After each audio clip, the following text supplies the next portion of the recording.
All right. I had to go upstairs and get something that I want to share with you guys and ask you if this is something you might be interested in me doing or pursuing in a series of videos. And that is restoration of images. Not images necessarily, but old photos and things like that. I'll give you an example. I know a gentleman who has a fantastic lineage as far as family here in the United States.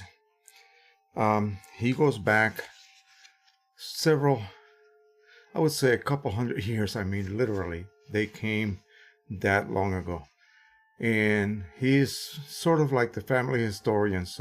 And he's right now not quite totally blind, but almost there, just like my mom was.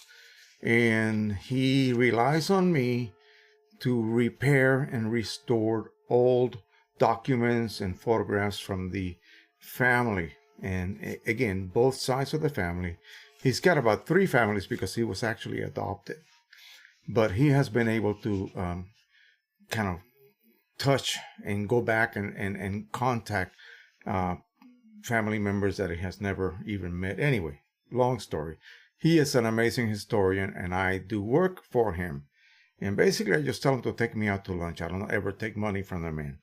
But anyway, this is an old, beat-up little card that shows, I guess, very historic-looking little church chapels. And again, some sort of dedication internally. So my job was to, and it's full of watermarks and all sorts of damage, if you will. It's been through the mill. So I took it and scanned it. I scanned it at 600 pixels per inch. So that's enough for most restoration purposes. So that means it's going to be scanned 1-to-1, size-wise, but at 600 pixels per inch. And then I opened both sides in Photoshop. I made a template, and after I restored everything, removed all of the dirt and smudges, I made him a card. And he wanted 2 of these, and this is going to go in envelopes that I get from Red River.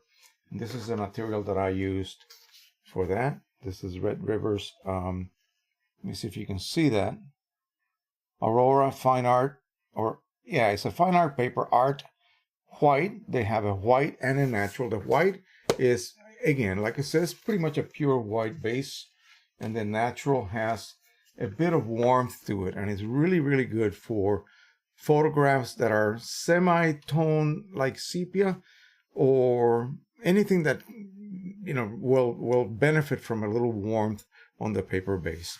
I wouldn't use it for like a snow scene, okay? And so this is one of the products that you can get from Red River. It comes already pre-scored, and I just simply created a template in Photoshop. Template is 6.25 inches wide by 9, and then I create a cell that I then insert images in that cell. The cell will automatically clip the excess. I can resize it within that cell. I have demonstrated that in the past, and I know that I did a video or 2 on that subject as well. So anyway, but I also do relatively extensive restoration of old photographs. So if you guys want to learn about that, let me know in my Facebook group or the comments section if you guys would love to see me do a series of videos on that subject. They would be a little bit tedious because it's going to be basically real-time editing and fixing up images that are scanned. All right, we have about 9 people here, and I only see about 3 people actually acknowledging that they are here on the chat. So please, the rest of you, come on board, get on the chat, say hello, say who you are, where you're watching from. And again, all of the old-timers that are here, and I know there's going to be more as we go along, are going to interact with you and say hi, a nice hello back at you guys. And we have Robert Smeltzer he says, you are me. You are number 1 in our hearts. And I really do love that. And I really, really thank you for that. Cliff Fit from Denmark is here. Grant Lesueur from Boston. Beautiful autumn day today. I wish I was up there taking beautiful photographs of your trees. I was stationed at the old Fort Devens, Massachusetts. That's where our second daughter was born. And one thing that did shock me when I got there was the beauty of the New England fall. It was amazing. And I was lucky enough to live in military housing that had pretty extensive woods, and it was all hardwoods, maples and oaks in the back, a few evergreens. But again, it was just gorgeous. I had never seen anything like that in my whole life, and I just loved it. He's got a question. So Grant says, question, when you do proofing in Lightroom, do you use paper simulation? You can, but it's really not as accurate as people believe. All it's going to do is sort of add the dulling effect of some paper surfaces. I wouldn't worry about it, because what happens is that if you do that and then you try to compensate by editing that image while it's still under, soft proofing conditions, you might overdo it. So I would suggest simply plain soft proof it and print it, and then come back and compare it to your soft proof look. I hope you guys enjoyed my very last video that I just uploaded. It's getting some really nice reviews, and I think I'm going to follow up on that and maybe do some other videos down the road pertaining to that sort of subject. And again, it's a little bit different in Lightroom than it is in Photoshop. Andrew Mantovani II from the Bronx is here. Sonic SKJ. He says, I'm here. Sup? All right. Where are you from at, man? Tell us where you're from and where you're watching from, because we need to know that so we know kind of the demographics of the country and other countries that are watching this live stream. Believe it or not, YouTube loves to see that sort of thing. George Gabb says, it's West Texas, 80 degrees. I wish it was like 80 here, maybe 75. It's a little bit cool today, and I was going to do a little flying earlier, but we were out all day and just basically went to our club meeting. My wife and I belong to a club, and we had our meeting today. Came back, we stopped off at a side road farm type market and bought some apples and other things. And believe it or not, we had a basket full of stuff, and it was like $10 net. I couldn't believe it. Anyway, Grant says, yeah, I did that and I overcompensated and I did overdo it. Yeah, it's very easy to do because, again, you're not going to get like an actual perfectly, accurate representation of what a profile will do, the effect of a profile will do on what the monitor displays. And we're going to talk about that because one of the guys that always shows up here did give me a really good response to the video on YouTube comment section, and I'm going to go ahead and cover that in a little bit.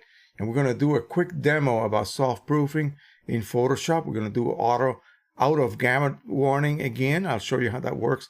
We're going to talk about the Pro 1000 firmware that's just come out and some of the problems that some folks are having. So far, only a couple of people that I know installed it or tried to install it have problems. I'm also going to show you that once you install that, successfully, hopefully, you will be able to get some Red River papers that come already pre-cut, 17 by something.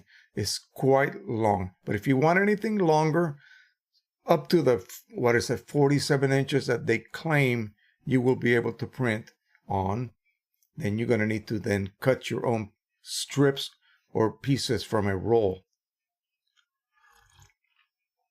They've also, apparently, and for those of you who may be doing this already, the driver for the Pro 1000 current version only allows you to load, I think it's something like just a handful of custom media configurations. Okay, so you go to your media configuration tool, you have a odd paper that you want to configure, meaning you want to find out how wide the platen needs to be set because of the width of the paper. So for instance, something thin like this will require a very narrow gap. Something wider like this Aurora art paper, will require a slightly wider gap. This being luster, this being a matte type surface, will also require different levels of ink density. And I'm not talking about color, I'm talking about total ink density.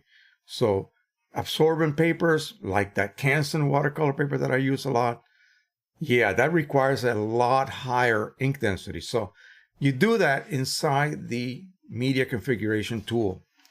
And then once you got everything done and configured, and you've actually made multiple tests to make sure that this is exactly what you want, the results that you're looking for, you save it, and then you process that saving bunch of information into a file that eventually gets then installed inside your printer, driver, firmware. I don't know where it goes, but it will be available then in your custom paper choice. And I'll show you really quick what that looks like before we get too deep into this, because supposedly, this is the cool thing, I heard that they increased it to like something like 40 some odd extra entries, because right now you're only limited to just a handful.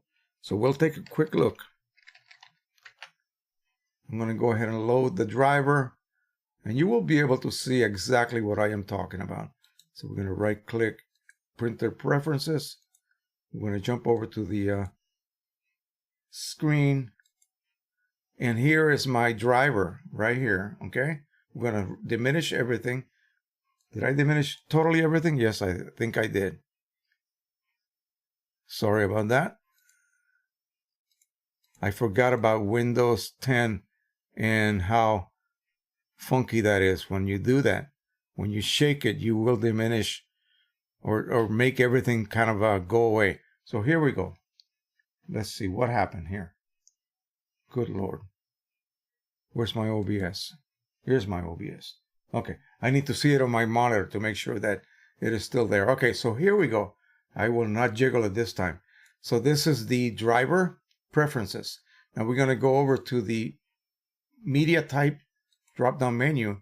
And normally this does not exist here. This only comes into existence after you create some custom media configurations. I got 1, 2, 3, 4, 5, 6 of them. And I think that's all you can put on there at the current level of firmware. So I guess if you were to update that firmware, you should be able to then get a lot more. And I think it's up to like 45 different choices. If I read that correctly, again, it was from a person, so a third-party source who did go ahead and install that. So again, we'll see whether that actually is true or not. But I still have to sort of think hard about performing this upgrade, because some people have been having problems with it. And we'll get into that in a little bit. Let me go ahead and reload my people count or viewer count here. I mistakenly deleted it. That's just what I do most of the time. Lots of mistakes. Okay, so like I was saying, installation of a firmware usually just requires that your printer is connected to your computer via USB. I am not sure whether connecting via a network cable will also work. I assume it would. I wouldn't, understand why wouldn't, but they suggest USB.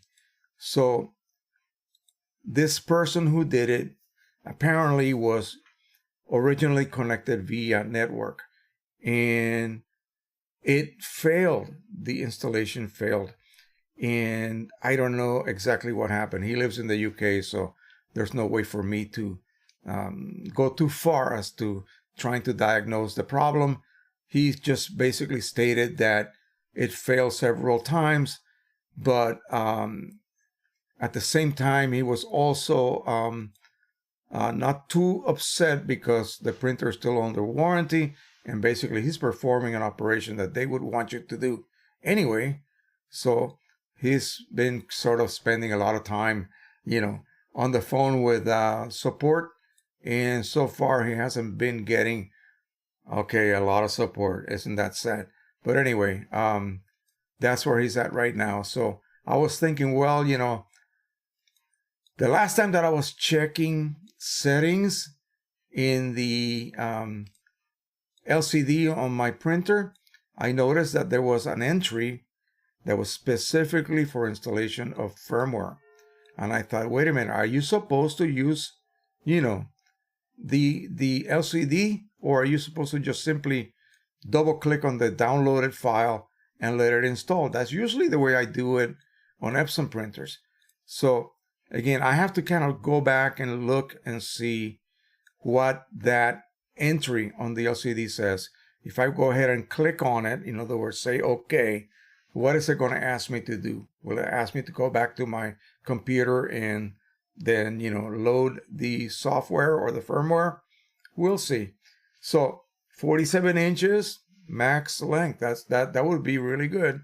And of course, also the as far as I know from the bit of information I got from someone, is that it will more than what? You got 6 now, up to 45, I think he told me, media configurations that can be installed. And if you remember just looking a few seconds ago, you saw it by actual name of the paper. In fact, whatever name I wanted to give that paper configuration. And so that is really, really cool. Now, this is nothing really new.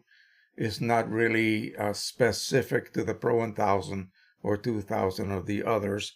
But pretty much all of the IPF or image prograph printer models from Canon, specifically, I think it started maybe, I'm not sure because I'm not an expert on this subject, but I think it started with the IPF 6400 and then up after that, from that particular size to the larger ones. And so using that media configuration tool, you can then set really, really specific media configurations, which will then be exactly the parameters of the physical parameters that you need to consider when you print on a specific paper.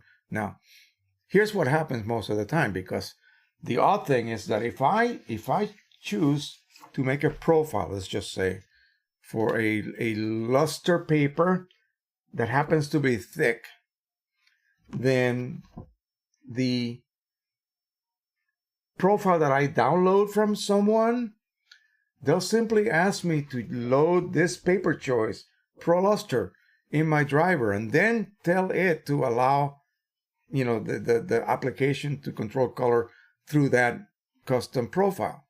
Well, that custom profile is for a thick paper. It just happens to have the same surface, so it probably requires the same level of density and so forth, except it doesn't take into account the thickness. So it might say to you, go ahead and load Pro Luster as the paper choice, not configuration yet, as the paper choice, and then manually increase the gap.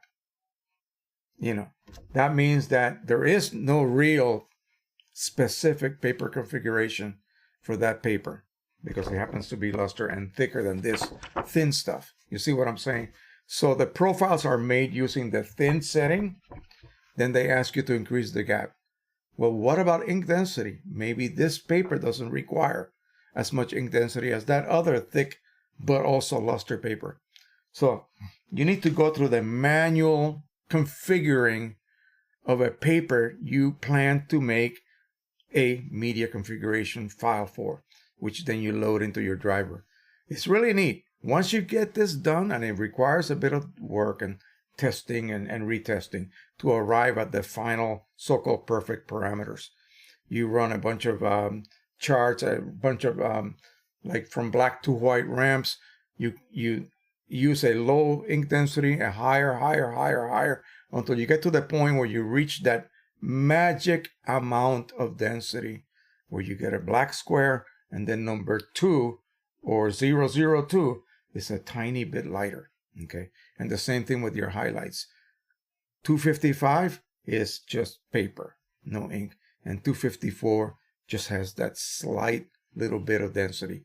And that is basically you are programming and creating a perfect condition for that paper. Then when you get all of that set up, then you save it, and then it will appear in that custom paper tab in your paper choice drop-down choice. It's pretty neat. It's a very nice feature, especially if you are really serious about printing. Not only that, but also serious about getting the most out of a paper that is not necessarily a Canon or Epson paper, because those papers have been already configured for you by the company. But none of the other off-brand papers have been configured in that manner. Oh no, not at all.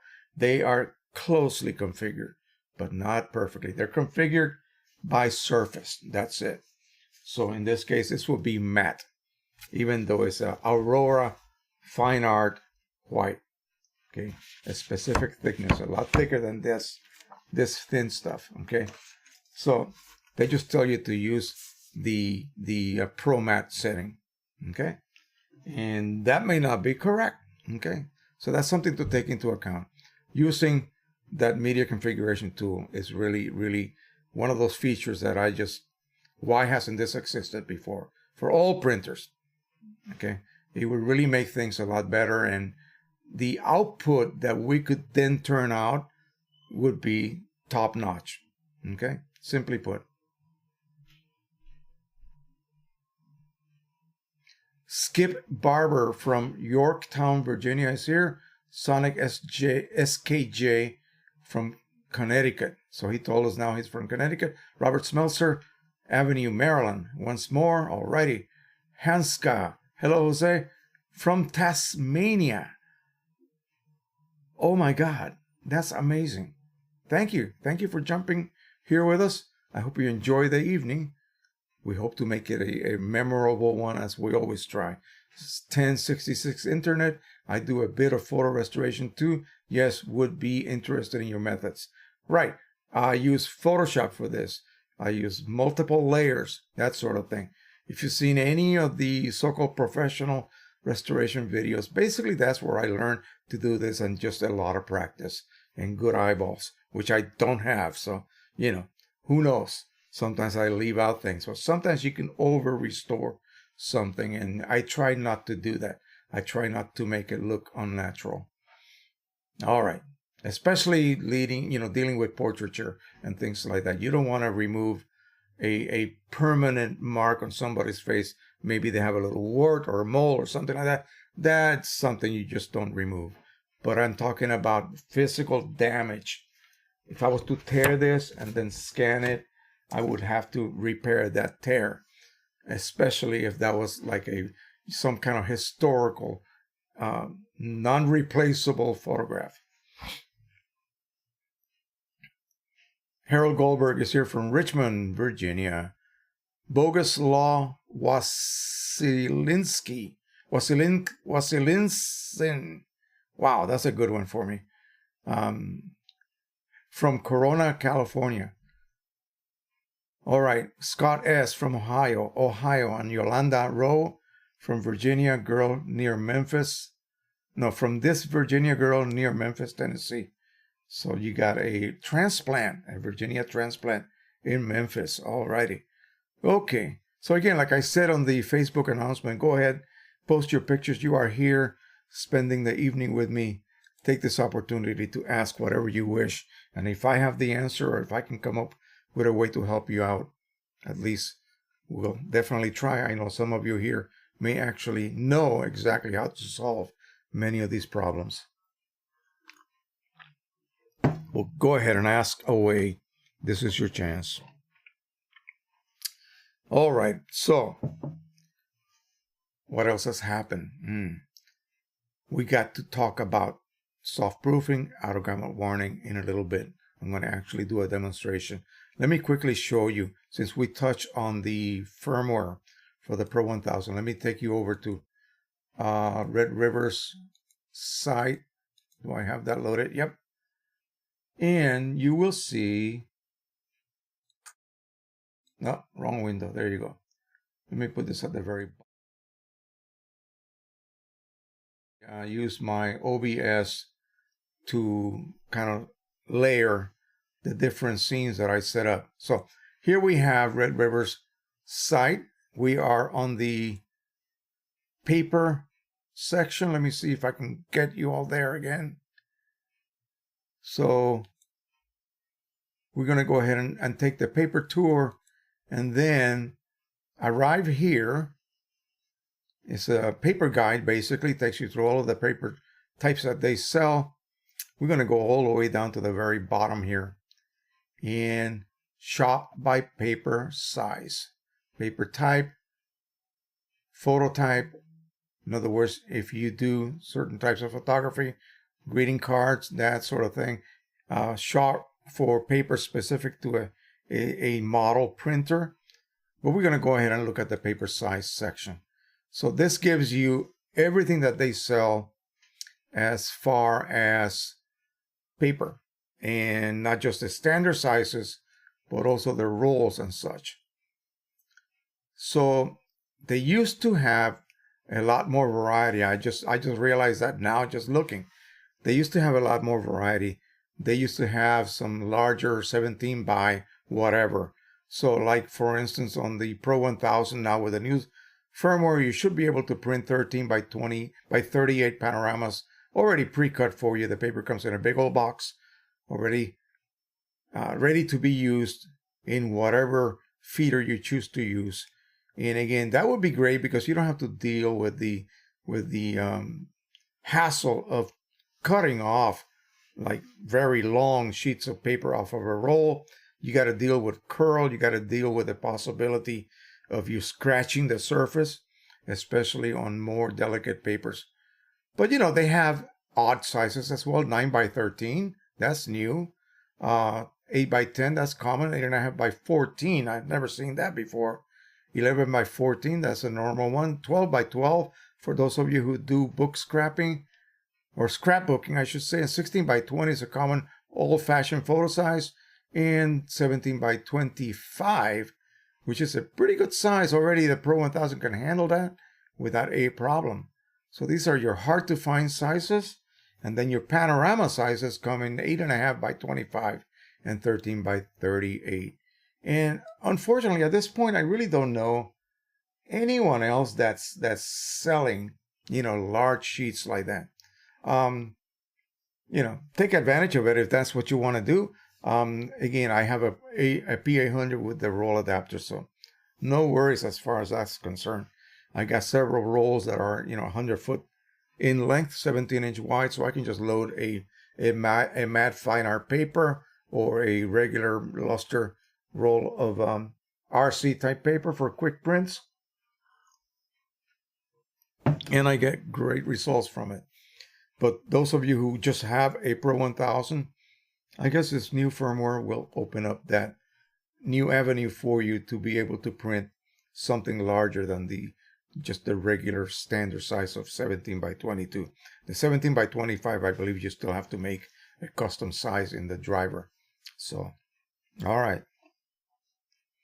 See, I don't see any more questions here. Come on, folks, don't be shy. Ask away. Let me go ahead and take you over to Photoshop real quick, because I know you guys may want to see this. Screen display. Here we go. So we have our lovely standard image loaded here. And as you can see, these colors right here are just out of control. Okay. And as someone very eloquently put it, let me go ahead and see if I have that ready to go right now. I want you guys to hear what he had to say. As said, it was, you know, as if it was very well composed and well written. It's a bit much, but I will go ahead and paraphrase as much as I can. And I don't know whether you can read that or not, but again, simply what he's saying is that a regular RGB rated monitor will display a heck of a lot more colors than your printer could possibly produce. Okay? Simple as that. And so something that looks like this, okay, maybe these were the actual values that were used to compose this image here, this composite of images. But again, they're just way beyond the ability of my little sRGB, monitor here. This is not a RGB monitor or Adobe RGB monitor. So, I am crippled here as far as being able to reproduce these on my display, but it's doing the best that it can. As you can see, these are ridiculous colors. They cannot be printed, period. Get that through your head. I don't mean to be rude, but this is something that you have to accept. These colors cannot be printed. You will never be able to see those on paper because, of course, this is, again, on a monitor. Even this sRGB monitor can exceed, in some cases, some colors, not the whole gamut volume of my printer, for instance, the Pro 1000 or the P800, but in some areas, it can exceed, but also what the opposite of that would be, fail to be able to display or produce colors that are displayed here. And so these colors here, as great and beautiful as they look on your monitor, and again, this has been calibrated to the 9th degree. So I got it set so that my output matches in density and my output matches in neutrality and my display matches in neutrality as well. From the darkest to the lightest, pure white over here, this does not change hue whatsoever. Okay. And so that is our goal. This is what we want to achieve. Now, so, at this point, you kind of like pull your hair out. So what do I do? I mean, and why is this image this way? Well, let me switch over to me because I think you got to see me explain this. And I did it on my video. The reason this image has these ridiculous colors is because they created a standard image that should be relevant up to, I don't know how long we're going to be printing photos at home or professionally. And I don't know how many more years of printer development we have in front of us. But this image has colors that, though they are not reproducible by today's standards, printer-wise, may be reproducible in the future, depending on what ink sets, depending what print engines printers can use in 5, 6, 10 years, if we're still even printing, okay?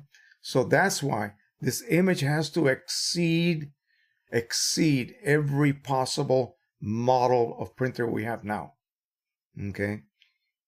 You get it? So it has to be able to exceed whatever any model we presently have, so that as printers begin to be improved even more, okay, proceed, in other words, to be improved even more in the next years down the road, then this image will still be what? Relevant. Yes, that's what you want, relevancy. So this image should be able to serve us 5 years down the road, 10 years down the road, 20, even more if we're still printing, if printers are even still being made. So that is the reason for that. All right, so while we are at the display, let's go ahead and load our soft proofing mode. So we're going to go to View, right up here, View, then click Proof Setup, Custom, and we'll get this cute little window right here. And I have loaded on here my own Pro Luster profile, okay? And we have it set at relative colorimetric and black point compensation. It doesn't really change that much. I can see it here. I can see 10, 12, 14, 16, 18, 20, 22, 24 changing a little bit. You see that? They're gone, almost blocked. And here they're brought out. Folks, I don't know what anyone has told you in the past. Always have black point compensation activated, please. You can see right here. Just take a look at this. Let me move this up if I may. Let's see if I can do that. Here we go. All right, watch what happens right here. These are your shadows. If your shadows contain detail, you will be losing them if you did that. If you undid black point compensation. Whereas now, I still have detail. Let's see. Here's 2. I can barely see it on my monitor. 4, 6, 8, 10. Watch what happens. Keep an eye on that. Practically gone. Look right here. Again, it's very subtle. It's very subtle, but will affect the look of your images. Okay? So make sure you never remove that little tick mark from the black point compensation box. Okay? It's up to you. You're the boss when it comes to that. But again, I tell you, if you value detail in your shadows, do not untick that box. All right, so now we have my own profile loaded. We're going to go ahead and view it under relative colorimetric. And we'll talk about that a little bit, relative versus perceptual. Review. Preview is undone. So now we see it in its raw form as displayed by the monitor. Okay. And now as it will be printed on the Pro 100 Precision Color Signature Edition and my own custom profile. This is what it will be printed as. Not these neon colors. Okay. The printer, these are beyond the capability of the printer. Okay. So get that through your heads. I mean, it took me a while to get it through my head. Notice, not much change is taking place on the other so-called normal images. See, I call these the normal images. Here, here, here, here, here, there, there. Especially these. These are the most important ones. Okay. And these so-called displays or still lifes. And this is a color checkered passport card from X-Rite. So again, disregard this for now. This actually tells you how a profile will handle a transition from fully unprintable saturated level all the way down to black, and also from pure unprintable saturation level to white. So you're looking really, you're not looking for the ability to reproduce these ridiculous greens that are neon. I mean, they're just, they glow. And ink just doesn't glow on paper. Okay? Ink on paper does not glow. Okay? Again, understand that it's only something that happens invisible on your screen. So disregard that. Always, soft proof. If you get a result that you find a little bit odd, go ahead and soft proof that image under the profile that you use to print it with. And then you will see the true representation of those colors, the way the printer will reproduce them. Take a look at this. I want you guys to see the babies. Okay. This is the most important area in this whole image right here. Okay. This is with purely the way the screen represents this image or reproduces this image or displays it. And now with the profile on, just take a look at this. Forget this. Forget this down here. Don't worry about that. We'll just enlarge it to the point where you just see these 3 babies right here. Do you see any difference? See what I mean? No difference whatsoever. So as far as I'm concerned, because I'm not concerned about these colors at all, as far as I'm concerned, the profile that I made for the Pro 100 with Precision Color Signature Edition inks is about as close to perfect as possible. Why do I say that? Because I went ahead and calibrated my monitor, okay? And I do a lot of landscape and people photography. So as you saw, the untempered image of these babies was not changed at all by my profile. So my profile Unless the colors within that image are out of gamut. If the colors are in gamut, my profile will be able to allow the Pro 100 with that particular ink set and that particular paper to reproduce exactly, nearly exactly what I see on my monitor. It's never going to be absolute perfect, but you saw there was hardly any difference whatsoever. Let's look at this little baby right here. Off, on, off, on, off, on. Okay? I hope that comes through. Now, the strawberries, yes, some of those colors are indeed out of gamut. Watch what happens. No color proof or no soft proof, soft proof. No soft proof, soft proof. So the reds will not be as intense. Now, also keep in mind that the visual results that you see here are a bit exaggerated. In other words, I really don't mean exaggerated, but I mean a little bit overemphasized, in other words. So when you print it, you will get, ridiculously good reds. Have a look.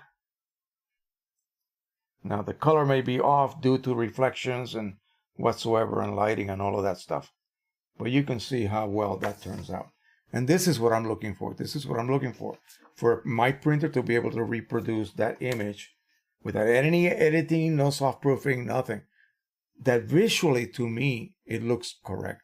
Now let me show you something that's really odd and show you what happens with these colors that are so beyond the realm of reality, really, that they simply just don't print correctly or don't even look correctly. These two colors right here, I want you to take a look.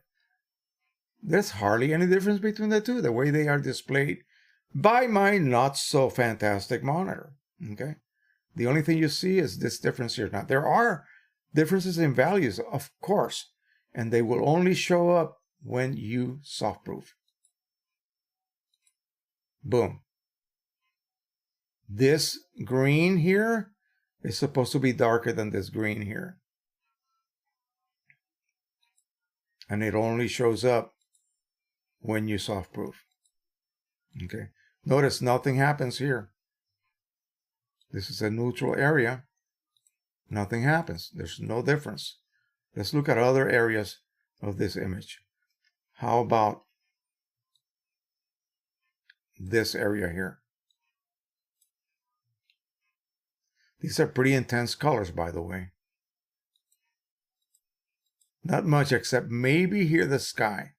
And blue, like I told you guys over and over, blue is a heck of a difficult color to print because just the inability of cyan and magenta commonly available inks to be able to mix together in whatever proportion needs to be mixed to give you an optical blue or cyanish blue or what we just call sky blue. However, for whatever the reason, oranges and reds seem to be able to be reproduced quite well. How about these yellows right here? Let's see what happens. Not much difference. I am toggling back and forth. This is with softproofing on and softproofing off. On, off. So again, this shows you graphically what's happening when you load a profile. Off, on, off, on. Now, right here you can see a slight change. Okay? On, off. It actually got a little brighter. So that means my profile is doing something.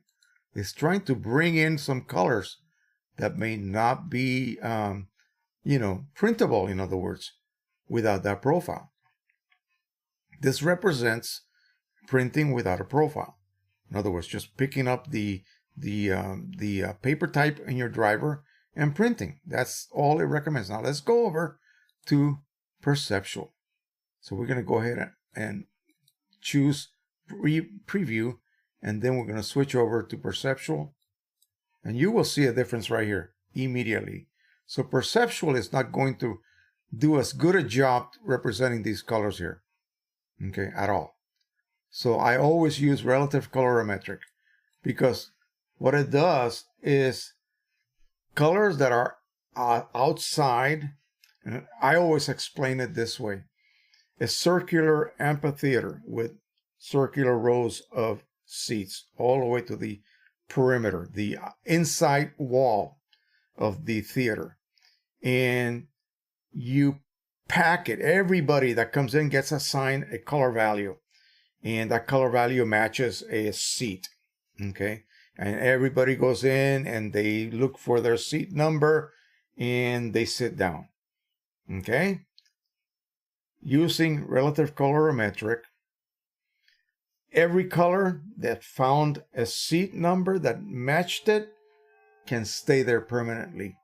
Colors that are outside, that couldn't get into the room, are brought in but held only on the outside behind the last row. Okay? They are not given a seat. Okay? But perceptual makes everybody get up and, hey, go find a seat someplace in the center of the room. Everybody pile into the center of the room. That's so it's shifting everything to make room for the out of gamut colors that are outside. So it gives you a very unnatural looking result, okay? Because especially if you're shooting portraiture, you don't want to use perceptual at all, unless all of your colors were in gamut to begin with.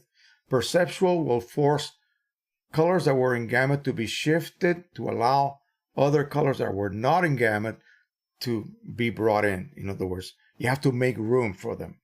And in order to do that, you have to shift colors. Whereas relative does not do that. Everybody has their seat assignment and you do not move. So when I use relative, even if there are colors outside the gamut and they're brought into that very against the wall, if you will, they don't get to sit down against the wall. Those are colors that are probably not important anyway. Like these, okay? So my skin tones of those children or ladies or men, whatever, are not affected. And for portraiture, yeah, never use perceptual. It will not do a good job, especially also for like shots of bridesmaids, where their dresses may not be in gamut, okay? Or if they are in gamut, they will be pushed, shifted to allow other colors to come in. You don't want to do that. The last thing you want is angry, bridesmaids, because the color of your photographs do not match the color of their dresses. And that's what will occur when you use perceptual. Okay, so I am not a fan of it. I never use it. But here you can see the very graphic difference of how it works. So this is relative and this is perceptual. Look at these colors. Now also take a look at the other surrounding images. Wow, that was quite a change, especially here. Look at that. I mean, that is weird. This is not supposed to be happening. You're not supposed to increase. My zoom wheel is not working, folks. Sorry about that. Let me see if I can switch over here. Oh, that's because I got this window open at this point. But anyway, watch what happens here and here. It actually changes the oranges. Wow. It doesn't really affect these colors too much. You know why? They're in gamut. Okay, this image is nearly perfect. All of these colors are within gamut, okay, of most printers. So the only thing that is not in gamut are these uppermost saturated areas and this right here. So again, there are other rendering intents, but we only use perceptual and relative. Perceptual and relative. Not much difference, especially if you don't have that tick, dummy. Okay, now we can do it again. Perceptual. Watch what happens here. Not much difference between those three green patches when there should be. There you go. See that? What about right here? This is also important. Remember, these colors are difficult. Okay? Relative, perceptual. Look what happened between these two. Wow. Big difference. Okay. So that is that. Now, what can you do? So let's just say that I am now viewing this image Say this was an actual image site. Maybe, I don't know, let's switch over to an actual image, the one that I shot at Walt Disney World. And so let's go ahead and view it under so-called soft proofing conditions. Same profile. And black point compositions turned on. Take a quick look at this right here. We're going to look for any kind of changes in color when we deactivate the profile. Do you guys see any change at all? Right here, maybe. Watch. Right here, possibly. Let me get you to this region. Keep a close eye to this. Now, this is getting to the point where we're just kind of splitting hairs, if you will. But some of you may actually be that picky. And by that, I don't mean that as a derogatory term, but someone who is, after perfection, or as close as we can get. Okay, this is without the profile. This is with the profile. I think I'm actually improving the situation here. Without the profile, kind of dark and begins to get blocked. And with the profile. Now I can actually see detail here in these dark areas. So again, a good custom profile, an image that does not have colors that are just drastically out of gamut. That's what you need to have. So how does an image get to the point where, forget the standard image, because that has purposely some colors out of gamut for you to be able to, come in 10 years from now and still be able to use that image. But how do you get to the point where your own images may have colors that are out of gamut?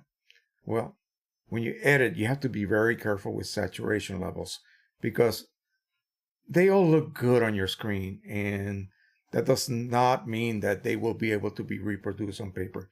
So very quickly, if you want to see what colors are out of gamut, there's a tool in Photoshop, View, Out of Gamut Warning.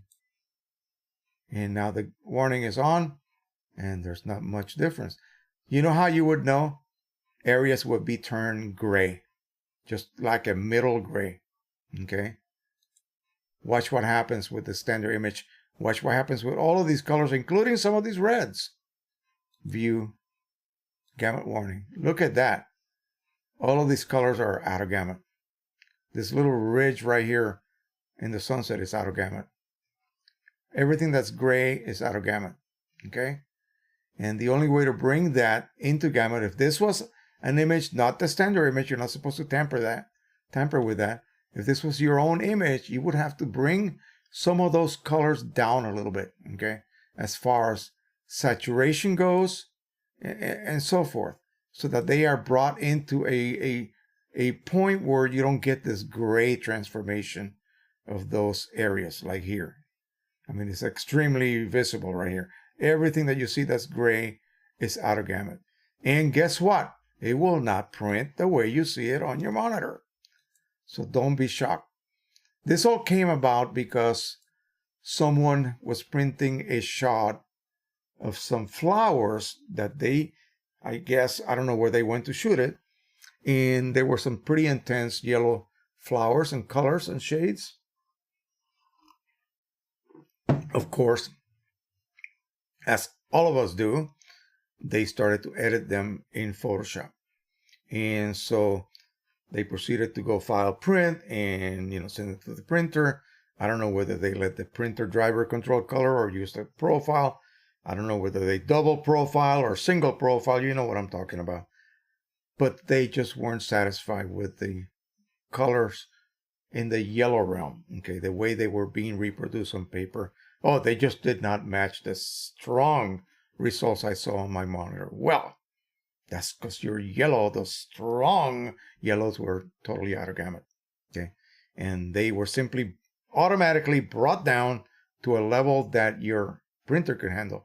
And if you use perceptual, even worse, because it just forces everything in, with no regard of what happens to other colors that may have already been in gamut, that did not need to be shifted to allow the other ones to come in. They were shifted out of place, basically. It changes the color hue, it changes the saturation, It changes practically all the visual aspects of those colors by being shifted. Is it something that is day and night difference? No, it's subtle. It's subtle, but you will see it. And you look at your image right here, you look at this and you go, well, my red strawberries don't look as red as these. Of course, you saw that some of the areas on the strawberries were out of gamut. And that is done on purpose.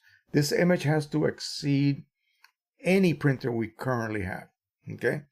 They're hoping that the image is good enough so when these incredible new technologies come about, that this image will still be able to serve us photographers who happen to print at home or in our studios. I hope you guys enjoyed this little bit. It's an eye-opener. Again, there's a lot more to explore about this.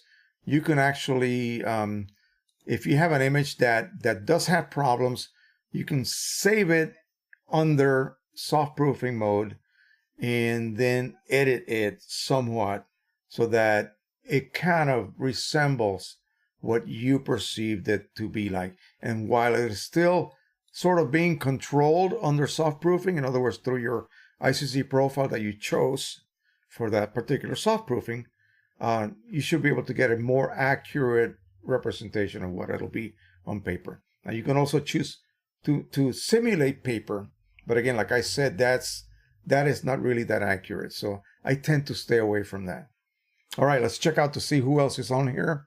And again, guys and gals, please take the chance right now to go ahead and post your questions. I really don't have a lot of subjects to talk about tonight, okay? It happens. Questions, comments, that type of thing have been a little bit dry this week, and people are just basically thanking me for whatever videos I uploaded, which weren't that many this week. I was too busy. And so, again, not a lot of questions were posed. So the way that I plan for these live streams is to try to address problems that people encounter during the previous week. Okay?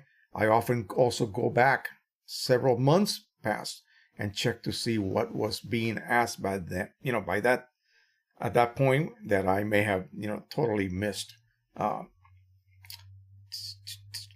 Okay, so I got my Henry Stoffel here is saying, wow, 24 watching and only 8 likes. Yeah, that means that 16 viewers don't like this. Is that the case? God, I hope not. Please go ahead and hit the like button before you guys leave tonight. That way, you know who, YT, then, sees that there was enough interest in this live stream to maybe promote it a little bit. There you go. That's how we grow. Okay. So again, I'm not telling you guys have to do this, but it would be greatly appreciated if you did, as this is the way that you help out all of these live streams. Now, Bogus Law, and I'm not even going to attempt the last name. I'm using Color Monkey Photo. Ta-da! This puppy right here. Again, I love it. This is my baby. I got it for $3.50, which is still a lot of money. But, they were selling for $5 back in the day. So, lucky to be able to have gotten a good use model. But anyway, he's using it with the i1 Studio software, which is entirely fine. You can use that.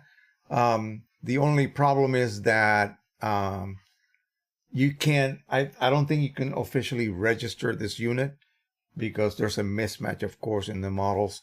But you can still use the software. And he's asking whether the results will be better. I don't think so. I think there's a few more options. It's been a while since I used the i1 Studio software. I think it has something a little extra about creating a black and white profile, which is a profile basically for just black and white printing. And but other than that, I don't think there was any increase in accuracy of profiles between the two. I think the software basically introduced some extra little features that were just, software specific and not necessarily meaning that you can, get a better profile or more accurate profile in the end. So yeah. But again, just keep on using it. If it works for you, it works for you. That's it. But again, I don't think there's going to be a difference between the two. You might as well use it because it's actually the software itself. I liked it a lot better than the original PhotoMonkey software. I really didn't like it that much. When this came out and I was made aware that you can actually use that unit with it, I immediately jumped on it. This is before I got this wild puppy right here. And again, now I just use that one, of course, because it's a lot more sophisticated unit and more accurate, of course. You pay that much money, you better get a little bit more accuracy and better results. Okay, Henry Stoffel from Medford, Mass. Henry Stoffel says, oh, yeah, 24 watching, only 8 likes. Okay, come on, you guys. You know what to do. Smash that like button. And let's see, Roger Guyard. Oh man, forget it. Just Roger from Norway. Alrighty. I served for like 3 months in Oslo when I was with NATO. And again, I didn't like those long nights. It was in the wintertime. But anyway, it's a beautiful city. For those of you who may not have ever gone to Norway, wow. It's amazing. Ron Calvatis from Saratoga Springs, New York. Paul Newell from Canada, out west, Western Canada.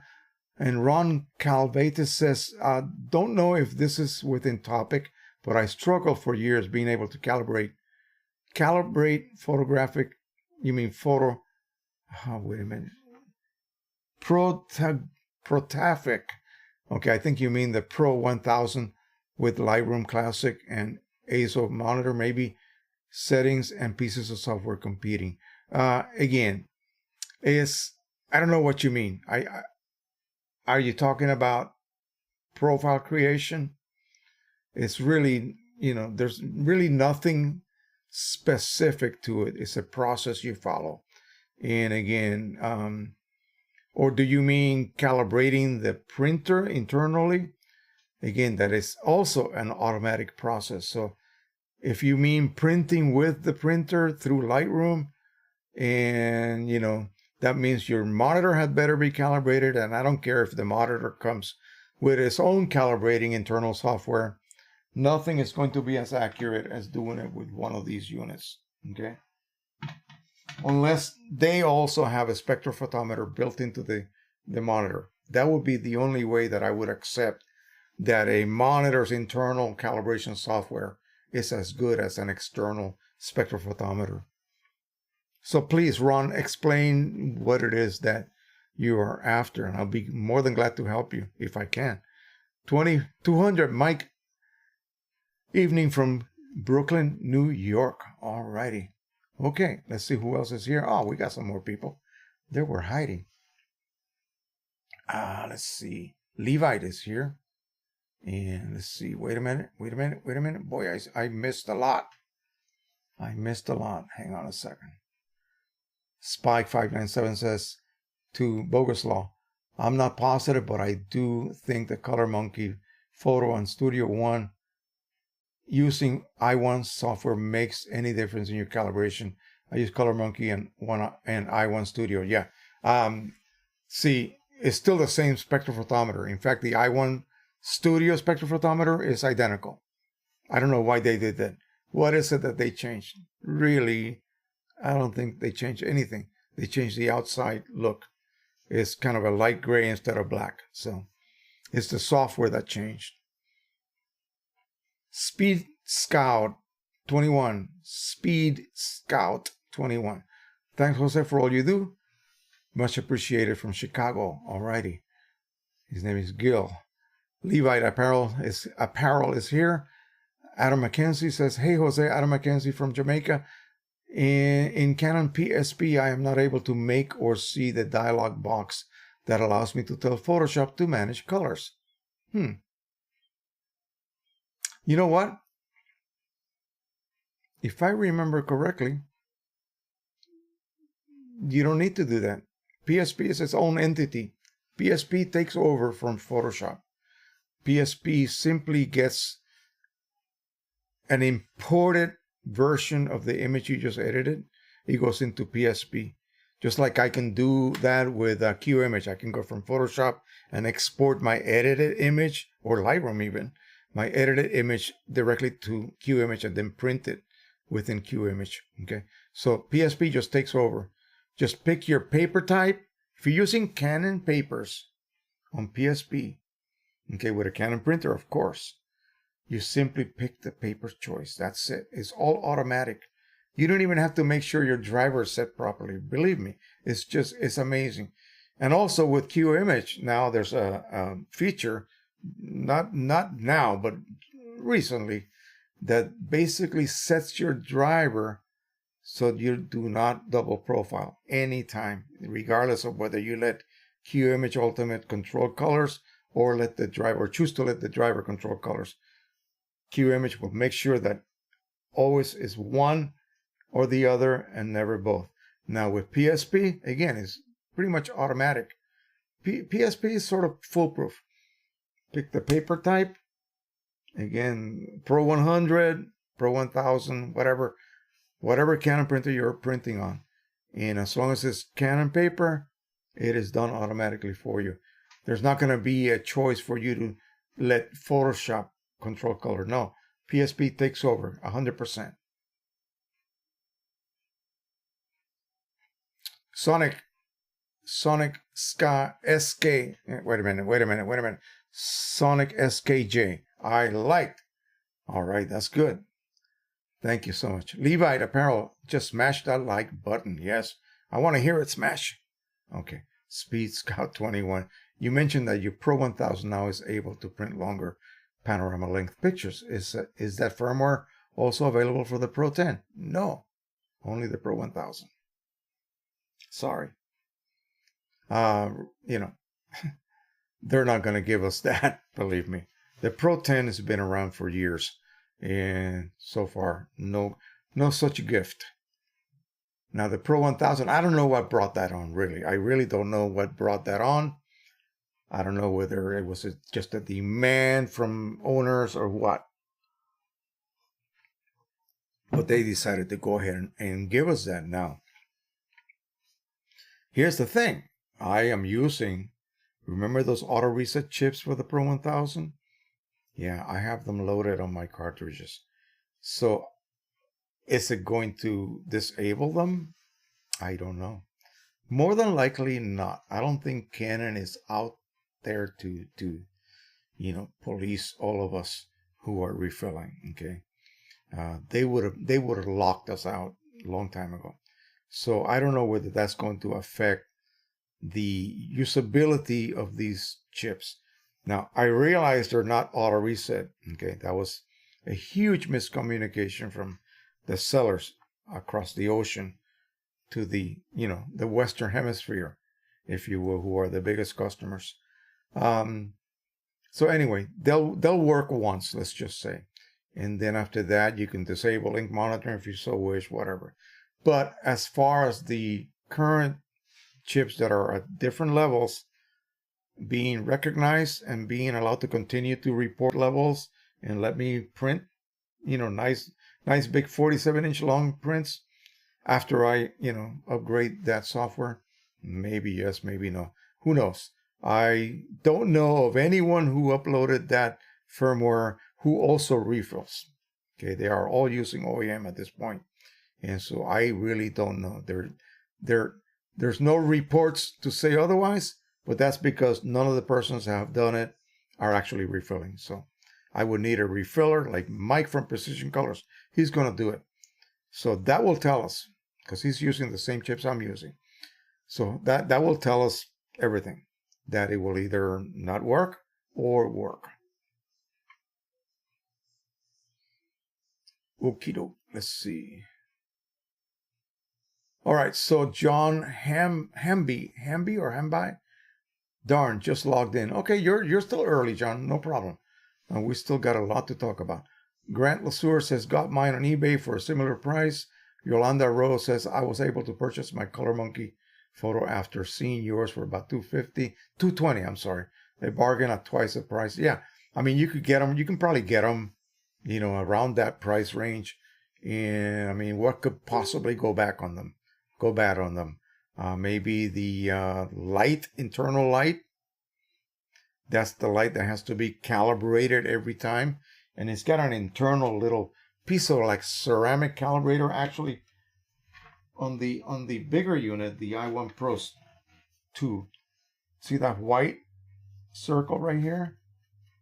That's the calibration ceramic circle. And so a light from the spectral is shined on top of that, and then it reflects back, and it has to reflect the same value, the same color temperature, let's just say. And so the light itself will be calibrated, will be made a little bit cooler, a little bit yellowish, a little bit whatever it needs to be, warmer, colder, so that it matches the standard that that little ceramic circle is. Okay, so that's how it's able to then reproduce results over and over and over, because every time you use it, you have to calibrate it. They're wonderful. They're wonderful. There's nothing really better out there. All right, the Pro 1000 firmware update is specific to the printer. That's what Spike 597 said. So it is only for the Pro 1000. All firmwares are specific to the printer model. John Hamby says, where is the new Pro 1000 firmware? I just ordered the Pro 1000. Oh, funny you should ask. Here we go. I had this already preloaded here, and I want to make sure you guys do this correctly. You can just basically, this is a very long URL here. Let me see if I can copy it and post it. So here it is. Grab it, save it, do whatever you wish, and you will land here, okay? And it knows this is for the Pro 1000. Otherwise, you can just do a search for like Canon driver support. And make sure you go to the Canon site, not some other third-party driver finder for you, because they usually have a lot of malware associated with them. So just go to the actual Canon. If you live in the USA, I always go to Canon USA, and then enter the name of the printer, and it will take you here. So here, this is driver software, manuals, apps, firmware, and so forth. I'm going to click on firmware. And now, please take a quick look. It identifies your OS. So I'm running Windows 10, 64-bit. Okay. If that is not your OS, say it made a misidentification, because it automatically finds out your actual OS. And take a look all the way back to some of these older OSs, including Linux. So go to firmware, and you want to download the one for either Mac or Windows. Mac download, Windows download. That's where you get it from. Alrighty. So again, if you're gonna be refilling these cartridges, then maybe you shouldn't immediately update the firmware. I think if you choose to do that, then be aware that when you invest in chips and that sort of thing for your refilling purposes, which now basically only single-use chips seem to be working correctly, it may or may not inhibit the use of third-party chips. That's what I'm trying to say. Probably not. I'm waiting for someone to tell me otherwise. And if that is the case, then I will go ahead and install that, or attempt to do that.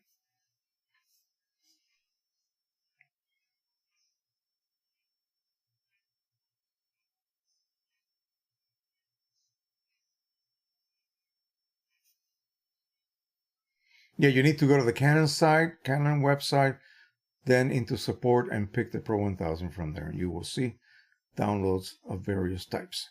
So you have applications. You can download the media configuration tool, the accounting manager tool, which will allow you to keep track of your expenditures during your print jobs for the Pro 1000. Be aware that not only will it track your ink usage, because you have to sort of program the actual software by entering the cost of each cartridge. Okay, so here we have a cartridge that may be, $59.99. So you enter that amount for, what color do we have here? Matte black. And you do that for all of your 12 cartridges, and then you go back and figure out all of the papers that you print on, all of the sizes that you print on, and how much do each one of those sheets cost. Okay, you pay $50 for a box of 50 sheets, so that would be $1 each sheet. If it's $200, that would be $4 per sheet. You see what I mean? So enter the size, enter the price. And so when you load a job that says 13 by 19, and you load some 13 by 19 paper on the Pro 1000 and hit print, and say it doesn't run a cleaning cycle because you just printed something yesterday and it ran a cleaning cycle then, it will then compute down to, I think, like 0.00 ml. That accurate, the amount of ink that it takes. And now that it knows the amount of ink that it took, okay, it can then compute the price for the total ink used.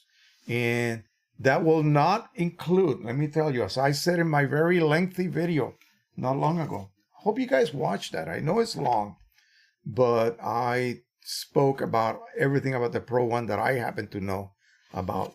And I think I discussed that pretty much, beat that horse to death last week anyway. So after you get printing anything, regardless of size, anything, whether it is big, 17 by 25, or whether it is a 4 by 6, after every print job, it runs a little head re-priming, if you will. And that requires a certain amount of ink. Maybe people have said many different numbers, but I think it's more like a fraction. I'll just leave it at that. A fraction of a milliliter of ink. That's total. So what it is doing theoretically is making sure that all of the nozzles are primed and ready to go the next time you go and print. And also keep in mind that anytime you send a job to the Pro 1000, even if it prints without a pre-cleaning cycle, and the print emerges and you have it in your hands and nothing else comes through for like 30, 40 seconds. I just did that. I just proved that to myself on the Pro 10, not even today. I was making 3 copies of this, okay, this card that I made on Red River cardstock.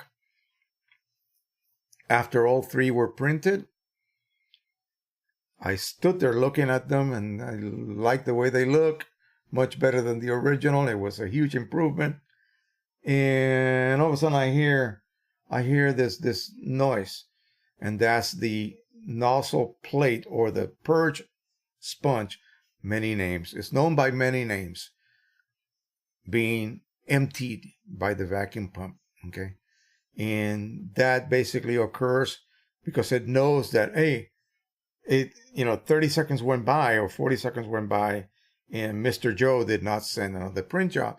So I'm going to assume he's done for the afternoon. So that's what happened. So it does that every single time, but that doesn't take into account that little extra head priming that after every single print, it will do that. So on the Pro 1000, I would not be making tiny little prints like this, because every time you do this, you waste a fraction of an ml of ink re-priming the printhead. If I make 100 of these, you can imagine 100 times whatever fraction of the ml. That's very wasteful. and it's not really performing that to clear nozzles. It's just making sure that the printhead is ready to print next time primed, whether it needed it or not. It's just a precautionary step that it takes, but it does waste ink. So keep that in mind. Just use that Pro 1000 for big, luscious prints, please, not for tiny little prints that you have multiples of. Use another print. Get another printer just for that. If you're going to be making tons of little 4x6 snapshot type prints, just get a very small letter size printer and just use it for that. Okay? You'll save your big printer for the really important jobs, making big, luscious prints.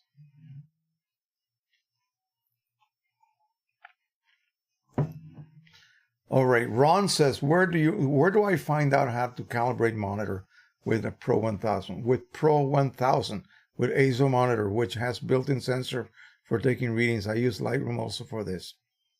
Okay, I think you asked that already. Did I miss that?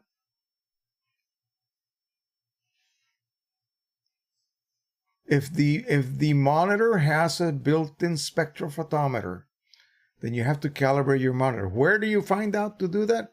How about the instructions? I don't know. I do not have an expensive ISO or ASO monitor. Okay, I have to do that externally, manually, with one of those instruments I just showed you. The little one is $500. The big one's $1,500. Yeah, it's not a cheap thing to get into, believe me, but you have to calibrate that monitor. How do you calibrate your monitor?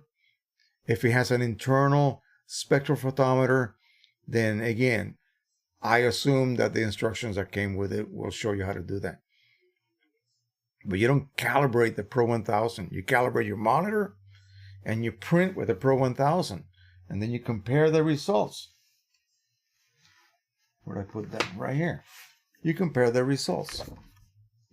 This is the print that emerges. This is Pro Luster paper from Canon. I choose Pro Luster. Let the driver control color. Default settings. Print.